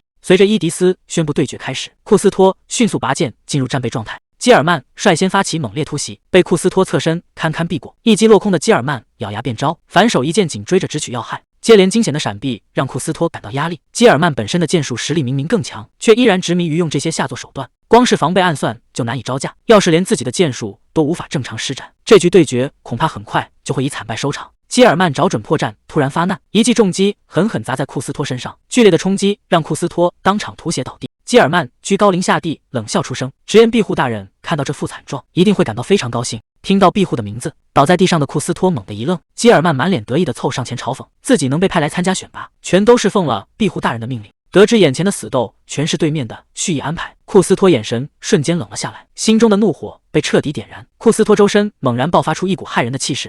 庫斯托徹底看清了局勢，基爾曼處處針對找茬，絕不單是因為奴隸出身，背後全都是庇護勢力的指使。眼看庫斯托重傷倒地，基爾曼得意地向全場宣告，聲稱对手已經無力再戰，這場比試到此為止。身後的庫斯托強忍劇痛，再次死攢緊手中的木剑，他低吼着宣告比試尚未結束，隨即邁開大步朝着基爾曼猛衝而去。基爾曼驚慌失措地破口大罵，轉瞬間便被庫斯托乾脆利落地制服，木劍死架在要害處，裁判當场判定庫斯托勝出。庫斯托居高臨下俯視癱軟在地的基爾曼，嘴角浮現出一抹從容的笑意。全場隨之爆發出雷鳴般的掌聲，考官席上的眾人更是目瞪口呆，直到庫斯托抬眼望來，才慌忙轉過頭去掩飾失態。高台上的伊迪絲握着麥克風，看着逆轉取勝的庫斯托，意味深長的輕笑出聲。庫斯托收劍轉身退場，身後的基爾曼咬牙切齒，想要暗中使绊，被他敏銳的側身避開。回到看台的11號席位，周圍的選手立刻熱情圍攏，紛紛誇讚庫斯托的劍術扎實標準，順帶宣洩對基爾曼平日霸道作風的不滿。面對眾人的示好，庫斯托深知態度轉變全因自己擊敗了強敵，他時刻提醒自己保持清醒，眼前的同僚隨時可能在賽場上變為對手，絕不能得意忘形。庫斯托迅速收斂心神，將目光投向賽場，關注接下來的對決。輪到莫里斯登台迎戰，看台上的庫斯托凝神注視賽場，看清另一位登台對手的身影時，不由得愣在原地。走上赛场的赫然是26號拉斐爾。面對眼前的強敌，拉斐爾顯得格外緊張局促，雙手緊握木劍，止不住的發抖。在初始排位上，拉斐爾其實更具優勢。面對莫里斯凌厉的攻勢，拉斐爾步步後退，只能被動舉劍格擋，不敢主動出擊。莫里斯見狀主動收劍拉開距離，厲聲大喊拉斐爾的名字，訓斥他趕緊找回狀態，拿出真正實力。若是想要不戰而將，就隨他的便。這番嚴厲的呵斥瞬間點醒了迷茫的拉斐爾，他的眼神由畏縮轉為堅毅，雙手重新緊握木劍，擺開架勢，準備全力一戰。拉斐爾揮劍發起迅猛反攻，莫里斯迅速舉劍格擋，兩人激烈交鋒後各自拉開身位。見拉斐爾找回狀態，莫里斯笑着稱讚對方完全有實力打得精彩，隨即兩人再度正面衝向對方，展開毫無保留的激烈對拼。比試結束後，兩人並排來到考官席前聽取評定。考官神情嚴肅地質問莫里斯為何要在決鬥中途出言點醒對手。面對考官的質問，莫里斯坦言哪怕輸掉比試，也希望能與對手傾盡全力一戰，只有這樣才算得上真正的較量。儘管這份坦蕩得到了部分考官的讚許，但由於輸掉了對決，莫里斯依然遭到了長官的嚴厲訓誡。他也誠懇表態下次必定全力爭勝。隨着評定結束，淘汰賽繼續推進，各路選手接連展開激烈的角逐。大屏幕上亮起新的對戰名單，庫斯托這一輪的對手正是實力拔尖的戴維。看着對面從容微笑的戴維，庫斯托神情凝重不敢有絲毫大意。他深吸一口氣，迅速集中精力。隨着開戰令下達，戴維提劍率先發起猛攻，兩柄木劍狠狠相撞，戴維強悍的壓迫感撲面而來。庫斯托咬緊牙關，吃力格擋，切身體會到對方恐怖的力量。戴維嘴角微微上揚，攻勢越發凌厲迅猛，兩柄木劍在半空激烈碰撞。接連拆招之後，庫斯托清楚感知到戴維的實力遠超以往對手，激戰至今甚至未顯露半分疲態。他絕不甘心草草落敗，咬緊牙關，全力尋找對手的破綻，即便技巧上稍處下風，論力量與毅力，自己也絕不退讓。面對戴維滴水不漏的嚴密防禦，庫斯托的猛攻被輕鬆化解，反被對方抓住空當強行壓制。看台上的考官們紛紛議論，直言想戰勝排名第一的戴維絕非易事，目前的戰局完全在預料之中。阿蒙特卻指出勝負尚未分曉，一個此前從未碰過劍的新人能與頭名戰至如此地步，已屬罕見。他注視着擂台，期待庫斯托展現出特訓的真正成果。庫斯托頂住重壓，咬緊牙關，眼神中沒有絲毫動搖，借着反彈力道再次提劍，全力衝上。伴隨着一聲清脆的撞擊聲，木劍被應聲聲震飛落地，激戰驟然停下，兩人都在擂台上劇烈喘息。看着落地的武器，庫斯托嘴角泛起釋然的笑意。排名第一的戴維終於低頭認輸。戴維從容收起木劍，坦言這是一場讓人心跳加速的對決，能和頂尖強者全力交手，讓庫斯托深感慶幸。他握緊拳頭，立下了無比清晰的目標，有朝一日自己一定要真正超越眼前的戴維。評審席上傳來熱烈的掌聲，米拉對兩人的表現大加讚賞，尤其稱讚庫斯托展現出了遠超預期的頑強。伊內斯嚴肅告誡兩人要從這場激戰中吸取經驗，更加刻苦的磨礪劍技。阿蒙特隨即提出疑問，庫斯托既然做過僱傭兵，身上為何沒有任何不良的用劍習慣？庫斯托坦白承認，過去做決鬥士時確實養成過壞毛病，為了徹底改掉，他選擇從最基礎的握劍重新練起。評審席上的考官們滿臉震驚，糾正習慣遠比從零學起艱難數倍，能在短時間內做到這種地步，全憑難以想象的殘酷苦練。阿蒙特接着追問，如果用上熟練的實戰技巧，豈不是更容易贏下對決？庫斯托看着手掌坦言，單憑過去的手段，以目前的實力根本贏不了戴維。與其為了僥倖取勝撿起惡習，不如借這場對決鞏固基礎。這是他人生中第一次正式系統的學習劍術，所以更想踏踏實實的走好每一步。阿蒙特聽完微微一愣，隨即忍不住輕笑出聲。他收斂神情，嚴肅提醒庫斯托離徹底掌握劍術還差得遠，接下來必須做好吃苦的準備。庫斯托躬身行禮，鄭重表態自己一定會全力以赴。目送庫斯托回到看台席位，阿蒙特眼中滿是讚許，直言這年輕人每次都能超出預期，讓人格外期待今後的成長。伊迪絲手持麥克風走上擂台，正式揭曉劍術對決的最終成績。戴維毫無懸念地斬獲頭名，瓊則緊隨其後拿下第2名。全場頓時響起熱烈的歡呼聲。伊迪絲接着宣布，每位選手的綜合評估結果會隨建國日邀請函單獨寄送，最新的排位將在第2次考核中正式揭曉。考核圓滿落幕之後，終於迎來了選拔節目首播的日子。按照邀請函的安排，選手們被召集到競技場，一同觀看節目第首播。周圍的選手忐忑不安，生怕自己在鏡頭裡的表現招來非議。庫斯托看着手中的信紙，上面赫然寫着自己的綜合排位是第9名，能拿到這樣的成績，連他自己都感到有些難以置信。與此同時，帝國廣場的大屏幕前聚集了大量民眾。隨着片頭正式亮起，人群中議論紛紛，有人感慨時隔多年重見轉播恍如隔世，也有人擔憂這場選拔又會演變成殘酷的犧牲。廣場上的民眾交頭接耳，聽說這次居然有前奴隸參賽，紛紛嘲笑肯定是選拔太缺人，才會讓毫無實力的家伙混進來。大屏幕上開始播放選手介紹，粉髮少年帕維爾害羞登場，腼腆的坦言自己第一次參賽格外緊張，可鏡頭一轉，他竟能單手掄起巨劍瘋狂劈砍。如此強烈的反差，把大屏幕前的觀眾逗得哄堂大笑，直呼這種反差太絕，當場揚言要給他投票。緊接着，畫面切到面試現場，考官伊內斯冷峻發問，質問蒙喬是否真心想成為騎士。蒙喬慌忙應和稱這是最帥氣的職業，話一出口才發覺失言。這番狼狽的表現引得觀眾一陣吐槽，直言蒙喬伯爵毫無實力，全靠嘴皮子，同時也對犀利帥氣的伊內斯讚嘆不已。廣場上設立了投票終端，民眾排着長隊為心儀的騎士投票。一位小姐在眾多選手中果斷按下了庫斯托的名字，大眾通訊器裡更是討論的熱火朝天。除了戴維斷層領先的實力，討論度最高的正是庫斯托。有人同情他一路走來的遭遇，有人被他在迷宮裡徒手肉搏的野性魅力吸引，甚至有人主動站出來為這個逆襲的新人證明。宮殿裡的伊迪絲翻看着網上的熱烈反響，嘴角露出滿意的笑容。首播的輿論走向完全在預料之中，庫斯托徹底成了全城熱議的焦點。光看文字評論還不夠，伊迪絲按捺不住好奇心，決定親自去廣場看看真實反響。換上一身輕便長裙的伊迪絲正要出門，弗雷德里克慌忙跟了上來，勸阻他絕對不能獨自前往，提議立刻召集禁衛騎士護駕。伊迪絲當場拒絕了這個提議，他直言要是帶着大批護衛招搖過市，民眾根本不可能表露真實的想法。面對弗雷德里克對治安的擔憂，伊迪絲掏出隨身攜帶的煉金防身道具以及能干擾認知的偽裝面紗，表示自己早就做好了周全準備。弗雷德里克只能無奈嘆氣。此時帝國廣場的人群中已經有人開始為前奴隸遭受的偏見鳴不平。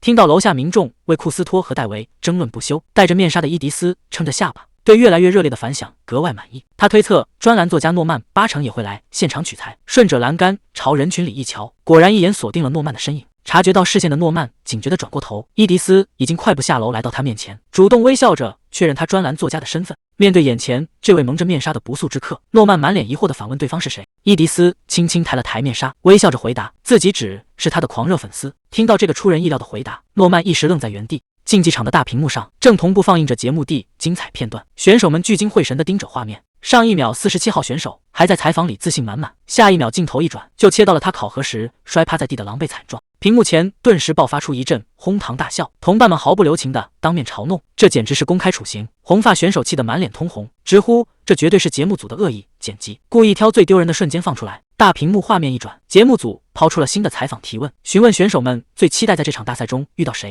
選手們異口同聲，紛紛表示最期待交手的人是戴維。面對大家一邊倒的推崇，戴維在鏡頭前笑着連連擺手。節目組順勢反問戴維自己最期待遇到哪位選手，戴維嘴角微揚，毫不猶豫地給出了庫斯托的名字。坐在台下的庫斯托滿臉錯愕，完全沒料到排名第一的戴維竟會當眾點名自己。大屏幕緊接着放出戴維走向庫斯托的片段，戴維微笑着挑了個旁邊的空位，徑直坐到了庫斯托身旁。看台上的選手們頓時炸開了鍋，紛紛議論第一期的鏡頭全被庫斯托占盡，甚至後悔沒像戴維那樣早點去套近乎。庫斯托獨自坐在一旁，把周圍七嘴八舌的酸話聽得一清二楚。選手們隨即又聊起了德米特里的鏡頭，按理說他此前一直擔任公主的禁衛，原本以為節目組會刻意幫他博取同情，沒想到正片裡竟然毫無濾鏡的全放了出來，大家忍不住小聲議論。等這期節目正式播完，德米特里恐怕免不了要招來一陣非議。看台上的選手們繼續冷嘲熱諷，直言德米特里在鏡頭前毫無反省，落得被群嘲的下場全是他自作自受。旁邊沒分到鏡頭的選手更是滿腹牢騷，羨慕哪怕演反派能露個臉也好。另一人附和說自己唯一的鏡頭竟是一閃而過的大哭醜態，大家這才意識到節目剪輯全在圍着幾個格外亮眼的人轉。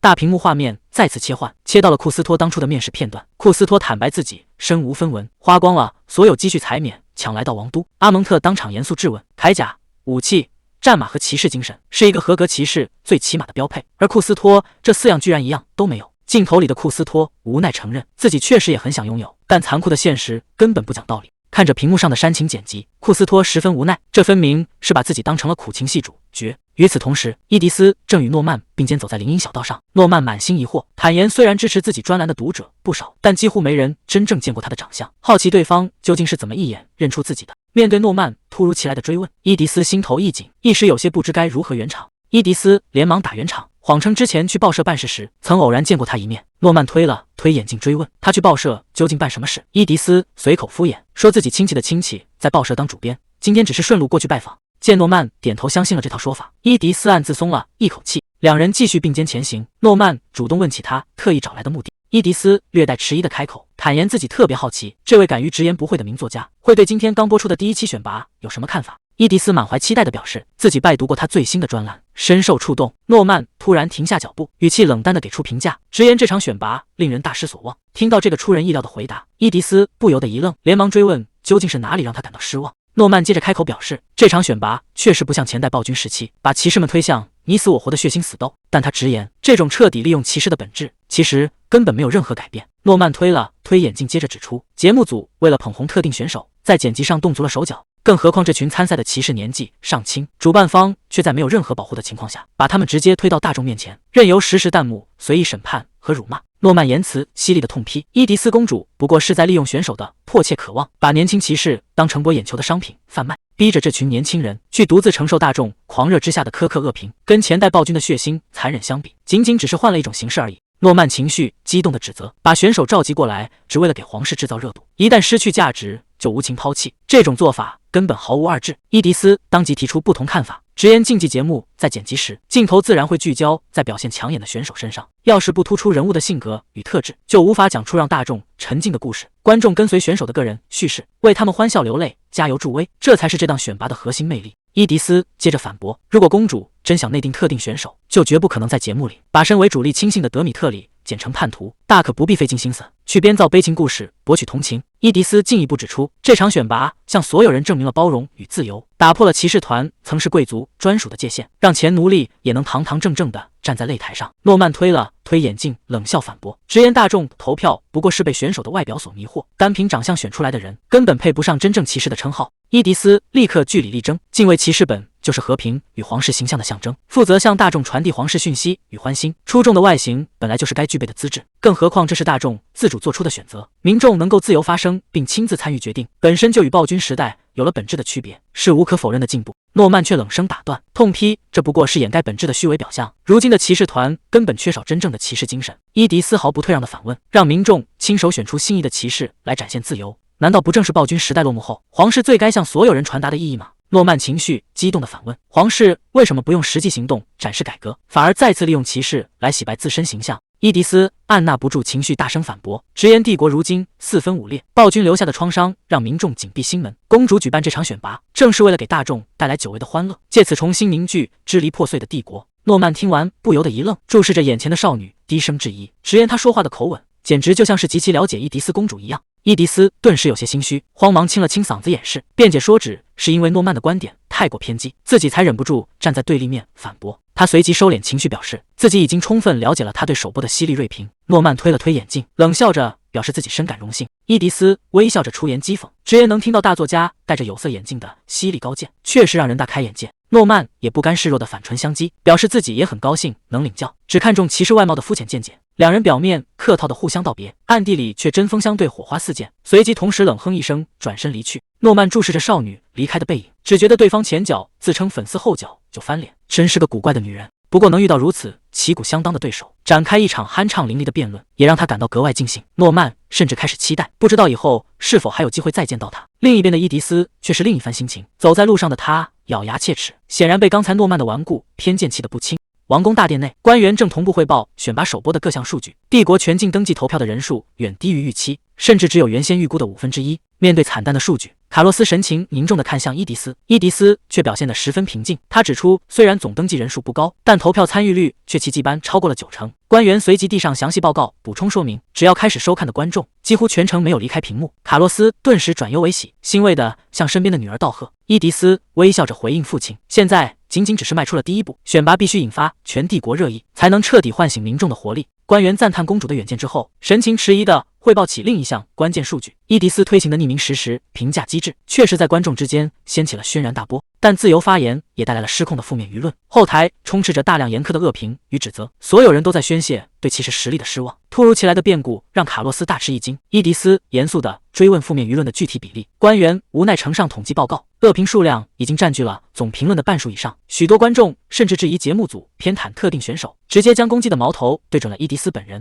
得知女兒遭遇大眾無端辱罵，卡洛斯猛拍桌子，勃然大怒，當場下令要嚴懲所有出言不遜的狂徒。伊迪絲連忙按住暴怒的父親，勸他先冷靜應對局勢。看着報告上密密麻麻的差評，大眾的輿論恰恰印證了諾曼此前的警告，為了制造熱度而過度剪輯，確實埋下了連自己都始料未及的隱患。卡洛斯依舊氣憤難平，堅決主張必須嚴懲越界的誹謗者。伊迪絲卻勸父親坦然接受現狀，民眾敢於公開宣洩對皇室的不滿，恰恰說明暴君統治的陰影已經消散。無論是讚賞還是批評，只要引發激烈討論，就能凝聚關注。面對龐大的匿名群體，根本無法將所有人逐一問罪。伊迪絲耐心寬慰父親，只要後續賽事步入正軌，負面輿論自然會逐步平息。他隨即做出決斷，必須盡快制定全新規則，在保留大眾反饋渠道的同時，保護年輕選手不再淪為輿論的犧牲品。伊迪絲立刻發布規範惡意評論的官方公告，任何越界的人身攻擊言論都會被無預警直接清除，違規達到3次者將被永久封禁。他是要將這次選拔辦得徹底成功，讓質疑賽制的諾曼心服口服。伊迪絲鬥志昂揚地宣布分析階段結束，下一階段要將總投票數直接翻倍。數日之後，第2次考核的日子正式到來。巨大的競技場內座無虛席，全場爆發出震耳欲聾的歡呼，選手們也陸續收到了各自的最新評級。伊迪絲拿起麥克風，正式公布全場選手的最新等級劃分。拉斐爾與莫里斯雙雙排在第3級，另有2人穩穩躋身第2級。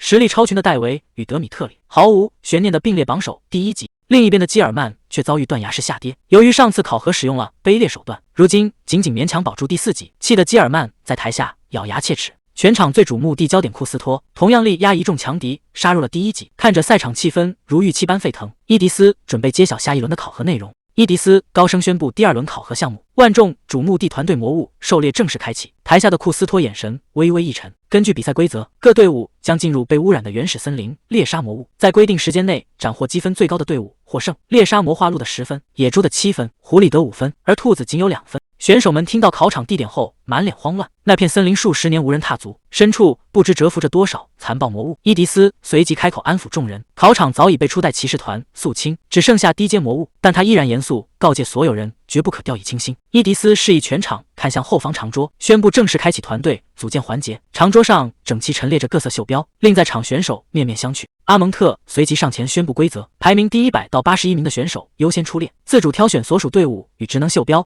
袖標上分別標明主領、侍從、驅趕者和獵犬，每支5人小隊都將包含這4種職能。其中主領作為全隊的實際統帥，將全權掌管團隊的行動與指揮；侍從負責從旁策應支援；驅趕者負責封鎖包圍網，而獵犬則必須孤身衝在最前線，以身涉險死，死咬住目標魔物。低位選手們爭先恐後上前爭奪體面職務，根本無人願意選擇骯髒危險的獵犬，甚至有人慶幸故意控分才搶先拿到主領。伊迪絲冷眼旁觀着這一切，光是佩戴上主領的標識，並不代表擁有統領隊伍的真正實力。輪到第61到80名的選手上前時，各隊的主領位置早已被瓜分殆盡。阿蒙特此時笑着拋出殘酷的補充規則，只要高位選手看中某個職位，就能強行奪走低排名選手身上的袖標，全場瞬間為之譁然。高排名選手立刻依仗規則動手，一把扯下弱者身上的主領袖標，當众嘲諷墊底之人根本不配發号施令。阿蒙特隨即宣布全員職能分配完畢，台下人群中卻突然爆發出一陣騷動，大家滿臉震驚的交頭接耳，完全無法理解排在第9名的高手為何主動放棄發號施令的主領席位，偏偏選中了最危險的獵犬職務。在全場難以置信的注視下，庫斯托神情冷峻而平靜，緩緩將獵犬袖標繫緊在自己的臂铠之上。所有隊伍隨即來到考場外圍，這裡正是被稱為利基亞的污染森林。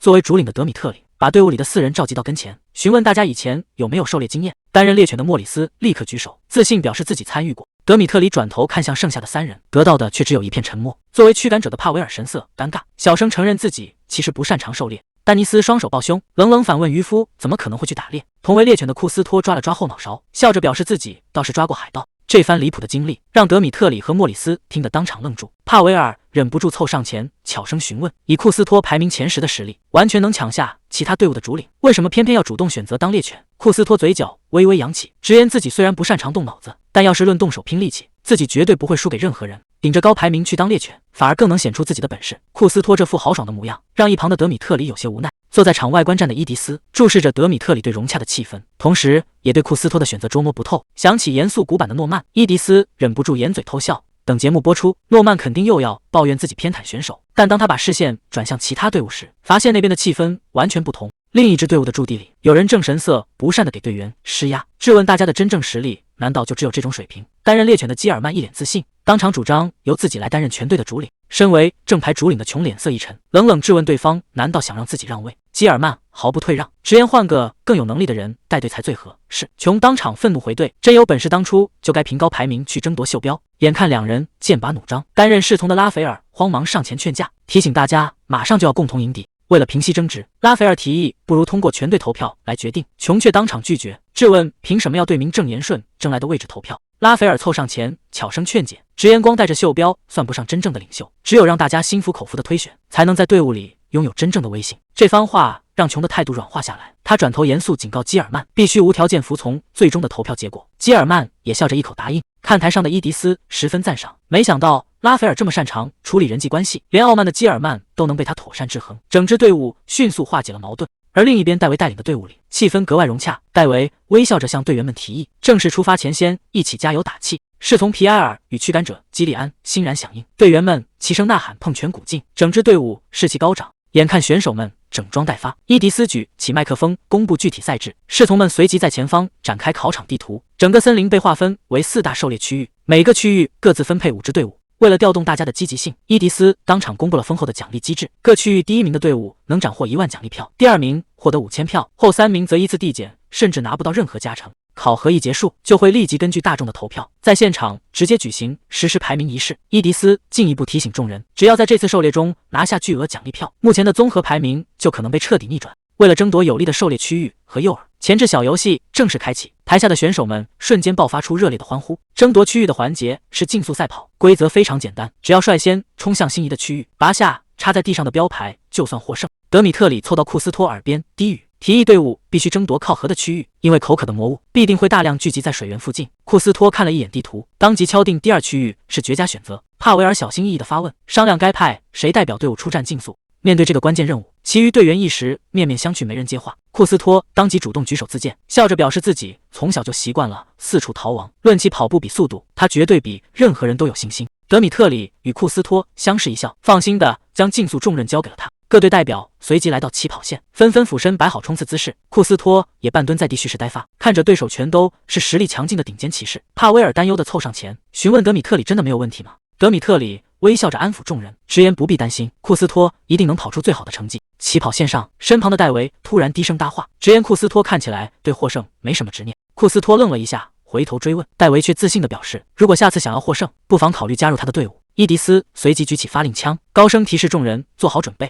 隨着一聲清脆的槍響，各隊選手瞬間如離弦之箭，全力向着目標區域狂奔而去。戴維憑借開跑前的言語干擾，搶先一步衝在了最前方。看着前方的背影，庫斯托反應過來，對方是在故意擾亂自己的心態。作為經歷過殘酷生存的底層，論起逃命比拼腳力，他絕不可能輸給嬌生慣養的貴族。庫斯托眼神一凜，渾身爆發出一股驚人的野性，要在速度上徹底反超對手。庫斯托腳下猛然發力，瞬間將一眾貴族騎士甩在身後，以驚人的速度率先衝到終點，一把拔出了2區域的標牌。落後一步的戴維氣喘吁吁趕到，只能眼睜睜看着他拿下第1。隊友們立刻興奮地圍攏上前，連連誇讚庫斯托快得讓人看不清。庫斯托不好意思地笑着撓頭。伊迪絲隨即舉起麥克風宣布，大家帶回的標牌正是各隊接下來的最終狩獵區域。伊迪絲微笑着提示眾人撕下各自標牌背面的貼紙，上面寫着各隊將要使用的魔物誘餌。庫斯托順手撕開背後的封紙，看清上面的字樣後，整個人瞬間愣在原地。隊友們見狀慌忙圍攏上前，急切追問到底寫了什麼。標牌背面赫然寫着魔化兔誘餌，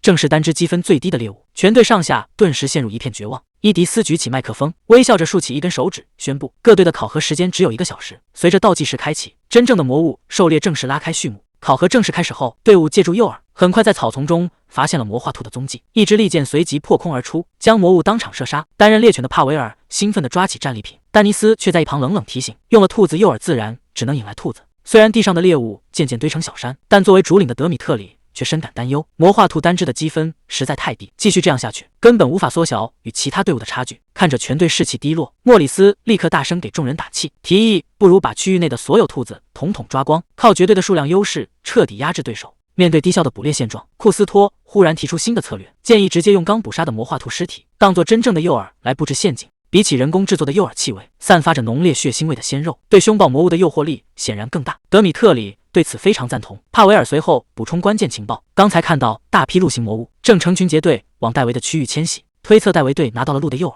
德米特里當機立斷，決定把陷阱設在2隊交界處，順路截胡被引誘過去的魔鹿。全隊立刻達成共識，丹尼斯主動攬下制作捕獸網的任務，準備展開這場劫機。丹尼斯迅速將巨大的捕獸網懸在樹冠上，隨後把魔化兔的屍體扔在下方，充當誘餌。布置妥當後，全隊隱蔽在附近的樹叢中待命。莫里斯靠着樹幹詢問：接下來是不是只要安靜等待魔物落網？帕維爾立刻出言反駁，主張趁着等待的空檔繼續去抓魔化兔。莫里斯有些不解，既然已經準備截胡戴維隊伍的高分魔鹿，何必再去費力抓那些低分兔子？帕維爾嚴肅提醒：萬一中途發生變故，導致獵物沒有進網，多拿些兔子的積分才能保住底線。德米特里當即做出分工，安排莫里斯和帕維爾留守盯緊陷阱，自己則帶領其餘人繼續在周圍狩獵。按計劃分頭展開行動後，德米特里與丹尼斯配合默契，利箭與不往齊出，很快又拿下了一只魔物。環顧四周時，德米特里卻突然發現庫斯托不見了蹤影。林中的帕維爾也滿腹疑惑，剛才明明還看到人，不知庫斯托究竟悄悄去了哪裡。此時庫斯托正獨自在林中追蹤，前方正好出現了一只狐狸魔物。庫斯托立刻拉開長弓準備射擊，不料一記冷箭突然從旁竄出，搶先一步射向了前方的獵物。庫斯托驚愕地轉頭看去，草叢中傳來了腳步聲，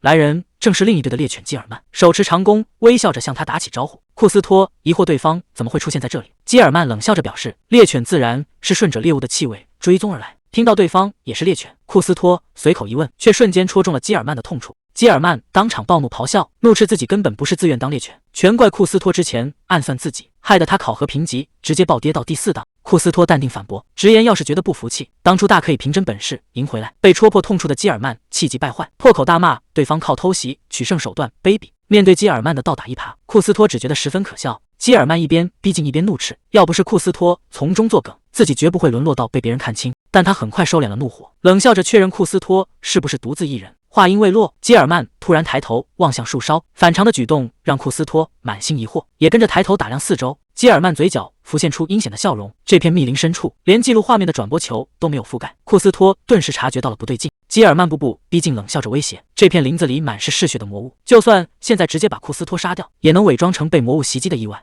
眼看基爾曼當場拉滿了弓弦，庫斯托沒有絲毫猶豫，立刻蹬地轉身，全力飛奔。身後的基爾曼氣急敗壞的怒吼，質問他想要逃到哪裡去。庫斯托腳下沒有半分停頓，眼下絕不能跟瘋子糾纏，白白浪費掉寶貴的狩獵時間。庫斯托只想多獵殺魔物，盡可能為隊伍多爭取積分。然而還沒跑出多遠，林中突然伸出一只手臂，一把將狂奔的他猛拽了過去。庫斯托剛想掙扎呼喊，嘴巴就被人從身後死死捂住。驚魂未定的庫斯托定睛一看，將他強行攔下隱藏起來的竟然是戴維。戴維豎起手指，示意庫斯托千萬不要出聲。不遠處的基爾曼追丟了目標，氣得在原地跺腳抓狂，憤怒的咒罵聲響徹整片森林，質問庫斯托到底躲去了哪裡。基爾曼在林中暴跳如雷，發洩一番後罵罵咧咧地離開。庫斯托向戴維道了聲謝，戴維客套回應能幫上忙就好，隨即叫住庫斯托，想要問個問題。戴維臉上的笑意漸漸收斂，語氣低沉地質問自己每次都會出手相助，庫斯托為何從不肯選他的隊伍。庫斯托被問得一愣，坦白表示戴維隊裡全是對他唯命是從的人，自己不想把精力浪費在人際關係上。戴維聽完釋懷，低聲念道庫斯托選擇德米特里，只是因為兩人合作過，相處更自在。話音未落，密林深處突然傳來一陣淒厲的慘叫，兩人辨認出聲音的來源，立刻動身朝着慘叫方向趕去。趕到現場後，兩人發現剛才氣勢洶洶的基爾曼撞進了德米特里隊設下的捕獸網，被結結實實吊在半空。基爾曼一見戴維現身，就拼命求救。戴維質問他，難道忘了剛才還在追殺庫斯托？密林深處再次傳來淒厲慘叫，辨認出聲音來自自己隊伍的狩獵區。庫斯托準備立刻趕去查看。戴維也察覺情況有變，表示未盡的話題等考核結束後再聊。眼見戴維徑直走開，基爾曼在往裡瘋狂掙扎咒罵。基爾曼隨即把矛頭轉向庫斯托，怪罪對方隊伍亂設陷阱，強硬要求庫斯托立刻放人。庫斯托慢悠悠走上前去，平靜答應放人，緊接着露出一抹冷笑，補充道：“那也得等從基爾曼的隊伍那裡拿到一筆巨額贖金之後再說。”戴維循聲趕到現場，只見基利安和皮埃爾等人正被成群魔物團圍攻，陷入苦戰。戴維拔出腰間長劍，果斷衝入戰局，一道凌厲劍光閃過，撲上來的魔物被當場斬殺。穩住局勢後，戴維警惕四周，厲聲質問：“這究竟是怎麼回事？”隊員急忙解釋，取出引誘鹿群的誘饵時，不慎把整瓶高濃縮藥水全灑在身上，導致獸群發狂暴走。全隊捕獲的獵物正被發狂獸群撕咬，場面徹底失控。戴維當即做出決斷，命令全員優先營救被困隊友，挽回積分的事等穩住局勢再說。在全隊合力壓制下，發狂獸群很快被擊退。闖禍隊員連忙向大家道歉，戴維讓他去河邊清洗藥水。來到河邊，戴維看着林中被夾住的魔鹿，心生疑惑，整瓶濃縮誘饵引來的魔物數量不該這麼少。看到地上的陷阱，戴維明白是德米特里隊提前布下的網，在半路截胡並分散了暴走獸群，本想牟利的陷阱反倒幫自己化解了危機。眼看之前捕獲的獵物全被踩碎，基利安提議直接去搶德米特里队陷阱裡的獵物。戴維一口回绝，明確表示既然是對方布置的陷阱，獵物理應歸德米特里隊所有。比賽還沒結束，隊伍完全能靠實力追回差距。倒計時徹底歸零，伊迪斯宣布狩獵考核截止，所有隊伍立即停止行動，退出結界。所有队伍回到廣場列隊集結。伊迪斯與評審團匯總核對最終戰果。眾人推測第二區第一名大概率屬於戴維隊，認為德米特里隊抽到兔子誘饵極難翻盤。核對發現抽到鹿或野豬誘饵的隊伍基本名列前茅，兔子誘饵隊伍大多墊底。翻到第二區成績單時，負責核對的考官突然瞳孔皺縮，滿臉震驚。伊迪斯拿起魔力話筒，面向全場正式公布第二區成績。伊迪斯宣布戴維隊斬獲第二區第一名，戴維隊憑借12隻魔鹿、2隻野豬和7隻魔狐，斬獲169分，不僅穩居第二區榜首，更是拿下全場所有區域的總分第一。戴維微笑着將功勞歸於全隊努力。緊接着，伊迪斯宣布第二名歸屬於德米特里隊。德米特里隊憑借5隻魔鹿、7隻野豬、2隻魔狐和20隻魔化兔，總分高達149分，拿下第二區第二名與全場總分第二。全場一片嘩然，不敢相信兔子誘饵隊伍能拿到這種成績。德米特里队隊員激動相擁。主考官向伊迪斯申請調出第二區轉播回放，考官們這才看懂德米特里隊的戰術布局，讚嘆他們巧妙利用了規則與誘饵。回放揭示德米特里隊利用規則完成人質交換。當初庫斯托將落入陷阱的基爾曼扣為人質，要求拉斐爾交出獵物作為贖金，拉斐爾只能用5隻野豬換回隊友。看到隊伍最終只排在第5名，同隊的瓊大發雷霆，抱怨要是沒交出野豬，換人絕不會排名墊底，早知就該徹底放棄基爾曼。拉斐爾一邊安慰基爾曼，一邊告誡瓊，團隊考核絕不能拋棄隊友。考官肯定了拉斐爾的決斷，明確提醒只要沒能帶回全員，就會被取消資格。隨着伊迪斯宣布考核結束，學員們紛紛散場，準備回家休息。庫斯托暗想今晚整間宿舍能由自己獨佔。德米特里詢問庫斯托是否又要獨自回宿舍，庫斯托坦言自己無家可歸。德米特里隨即微笑着發出邀請，提議庫斯托跟自己一起回家。想到大貴族家裡的豪華排場，庫斯托腦海裡全是大餐與享受。他清了清嗓子，故作矜持，表示既然對方一片好意，自己直接拒絕未免太不近人情。庫斯托當即答應下來，大步走在最前頭。德米特里見狀連忙快步追了上去，跟着德米特里來到目的地。眼前的景象卻讓庫斯托瞬間愣在原地。德米特里微笑着向他確認，這裡就是自己的家。看着周圍盤旋的烏鴉和陰森的宅院，庫斯托幹笑着打圓場，誇讚這棟宅邸看起來十分有個性。然而走進屋內，裡面的整潔程度卻完全出乎意料，不僅沒有半點荒涼陰暗，反而收拾得一塵不染。德米特里帶着他走上樓梯，推開一間客房，熱情地讓他把這裡當成自己家。庫斯托道謝之餘四處打量，隨口提起怎麼一路上連個僕人都沒有。德米特里握着門把手的手瞬間僵在了原地。德米特里坦言家裡根本沒有僕人，因為根本沒人願意來為他做事。庫斯托這才猛然想起來，在眾人眼裡德米特里是暴君的走狗，到處都是罵名，根本沒人敢靠近他。為了打破尷尬，庫斯托立刻大笑着轉移話題，誇讚這間客房簡直比宿舍豪華太多，大的就像皇宮一樣。說完便興奮地直接撲倒在床上。德米特里見他這麼喜歡，微笑着表示如果庫斯托願意，可以一直在這裡住到建國際。德米特里貼心的讓他先收拾休息，自己則轉身下樓準備簡單的晚餐。等房門關上，庫斯托從床上坐起身來，原以為直屬騎士的生活極其奢華，沒想到這麼大的宅子全靠德米特里一人打理。庫斯托走到窗邊向外打量，果然發現院落裡有些地方因精力有限，難免有些疏於照料。不願白吃白住的他當即決定幫忙幹活，迅速動手將雜亂的院子打理得乾乾淨淨。繫着圍裙的德米特里走出門，疑惑庫斯托怎麼沒在房間休息。當他看到院子時，脫口而出說這裡被弄得一團糟。庫斯托氣得當場反駁，自己明明是把雜草全部拔乾淨了。德米特里仔細一瞧，改口承認院子確實比之前整潔不少，隨即貼心的招呼他進屋去吃晚飯。一聽到晚飯二字，庫斯托瞬間兩眼放光。走進餐廳，桌上早已擺滿了極其豐盛的大餐。庫斯托滿臉難以置信，驚嘆這居然全是德米特里親手做出來的。德米特里微笑着拉開椅子坐下，招呼庫斯托趕緊開動。庫斯托滿懷期待遞到了聲線，迫不及待地將一大塊烤肉塞進嘴裡。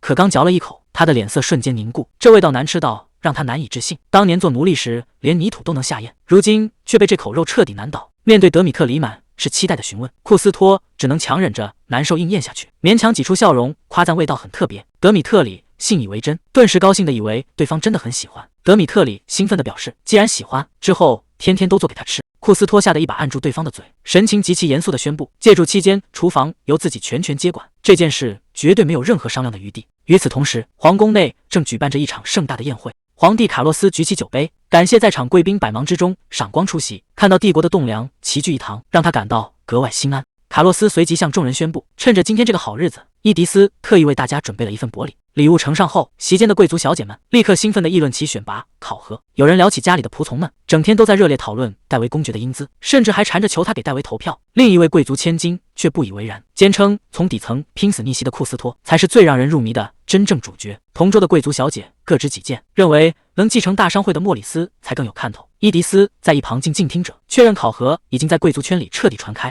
這時蒂埃里卻冷笑着出聲打斷，他走到伊迪絲身旁，當眾直言某些選手的水平根本不配當騎士，既然是選拔骑士團成員，實力才應該是唯一的衡量標準。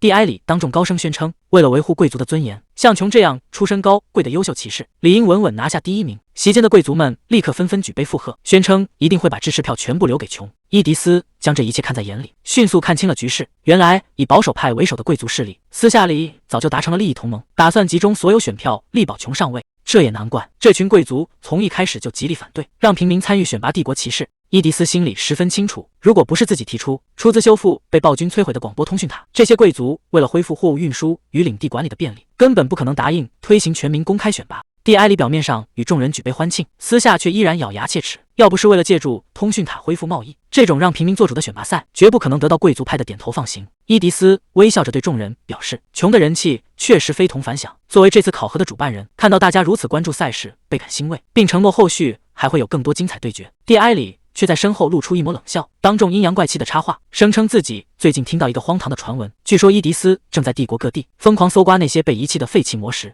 宴席上的貴族們頓時一片嘩然，紛紛疑惑伊迪絲收集低等魔石的用意。蒂埃里見狀進一步發難，當面質問伊迪絲，聽說就連煉金工房扔掉的劣質廢料都被伊迪絲派人一併掃空，如此荒唐的流言難道是真的嗎？面對眾人的質疑與騷動，伊迪絲神色泰然自若，當場微笑着坦然承認流言所說的一切全部屬實。聽到伊迪絲親口承認，在場的貴族們頓時炸開了鍋，紛紛質疑那種劣質魔石本該立刻銷毀，搜集這些沒用的廢料到底有何用意？伊迪絲神色自若地抬起手，指向眾人面前擺放的華麗禮盒，微笑着表示只要打開眼前的禮物，大家心中的疑惑自然就会解開。席間的貴族千金面露遲疑，就連卡洛斯也放下酒杯側目注視，大家都在懷疑伊迪絲總不可能拿廢棄魔石來當作宴會回禮。在伊迪絲從容自信的注視下，蒂埃里帶着幾分懷疑，順手打開了自己桌上的禮盒。然而當盒蓋掀開的瞬間，耀眼的光芒驟然迸發，看清裡面物品的蒂埃里徹底僵在原地，臉上只剩下難以置信的震驚。蒂埃里看褶盒中的裝置，滿臉驚駭。伊迪絲微笑着向全場宣布，這正是用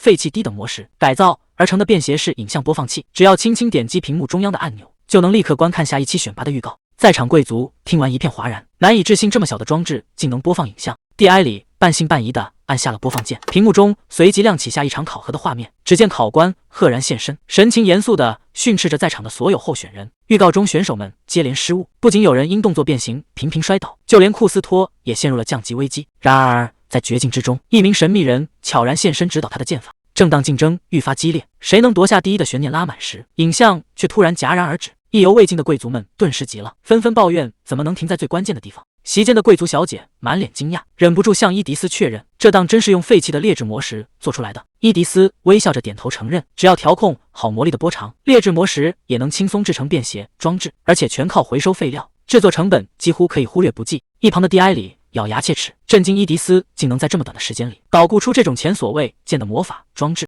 伊迪絲接着向在場所有人宣布，今天特意將這份禮物提前送給各位，等到了接下來的建國季，這款裝置還會陸續分發給帝國的全體平民，希望大家能共同期待下一期的考核。轉眼間便到了建國祭當天。德米特里的宅邸前忽然響起了清脆的門鈴聲，庫斯托一邊走向大門，一邊嘀咕着，按理說根本不會有人來拜訪德米特里。然而等他伸手拉開房門，眼前的景象卻讓他徹底愣在原地。門外站着的竟然是丹尼斯等一眾考核同伴。還沒等庫斯托回過神來，眾人就笑着調侃打擾了他們的二人時光，隨後毫不客氣的直接邁步擠進了屋內。繫着圍裙拿着菜刀的德米特里疑惑的從廚房走出來查看情況，看清眼前的來客後，整個人也同樣驚訝的愣在當場。庫斯托一把搶下德米特里的菜刀，再次嚴正警告他絕對不許靠近廚房，免得用那種可怕的廚藝害人性命。冷靜下來的庫斯托轉頭質問德米特里，難道這幫人也是他主動邀請過來的？德米特里一臉無辜的解釋，自己其實並沒有主動邀請，只是對方問起住址，他就順口如實相告了。庫斯托氣得當場大聲吐槽，這分明就是對方不請自來強闖民宅，虧得德米特里還能表現得這麼從容。莫里斯笑着打圓場，順勢從懷裡掏出了一塊魔法裝置，詢問他們是不是還沒見過這個。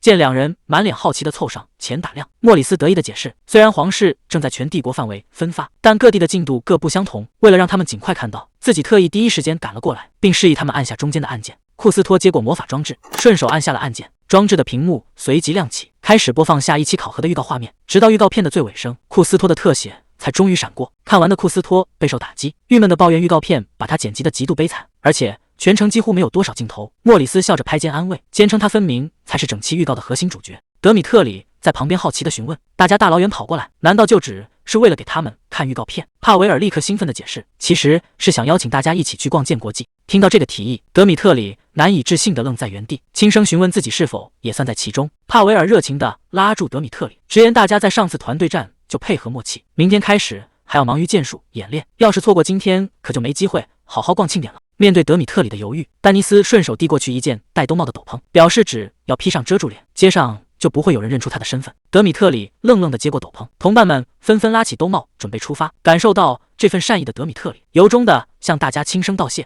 窗外的街道早已張燈結彩，整座城鎮都沉浸在建國祭的熱鬧氛圍中。酒館門口的侍應正熱情地為路人分發節日花環。一行人走進喧鬧的酒館坐下，老板麻利地為他們端上一排麥酒。戴着兜帽和花環的幾人相視一笑，默契地舉杯慶祝這難得的慶典時光。帕維爾一口飲下麥酒，滿臉都是享受與愜意。庫斯托銜頭上的花環太陽，正打算順手摘下來，卻被帕維爾當場出聲制止，堅稱既然來逛慶典，就必須帶着融入氣氛。就連一旁想摘花環的丹尼斯，也被他眼疾手快地攔了下來。帕維爾把花環重新扣在丹尼斯頭上，堅稱誰都不能搞特殊。丹尼斯只能鬱悶地老實帶着。莫里斯轉頭詢問德米特里，這是不是他第一次來廣場參加建國祭？德米特里捧着酒杯，微笑着承認，這確實是他第一次親自出來感受慶典。眼前的熱鬧遠比想象中更有趣。就在這時，隔壁桌的酒客突然大聲聊起考核預告，德米特里的神情猛地一僵，酒客們肆無忌憚地嘲弄着預告裡的德米特里，甚至惡狠狠地揚言想當面唾棄他。即便有人覺得他看起來有些可憐，也立刻遭到同伴的嚴詞反駁，堅稱絕不能同情這個罪行累累的家伙。聽到鄰桌如此惡毒的辱罵，庫斯托氣得當場就要起身找對方算賬。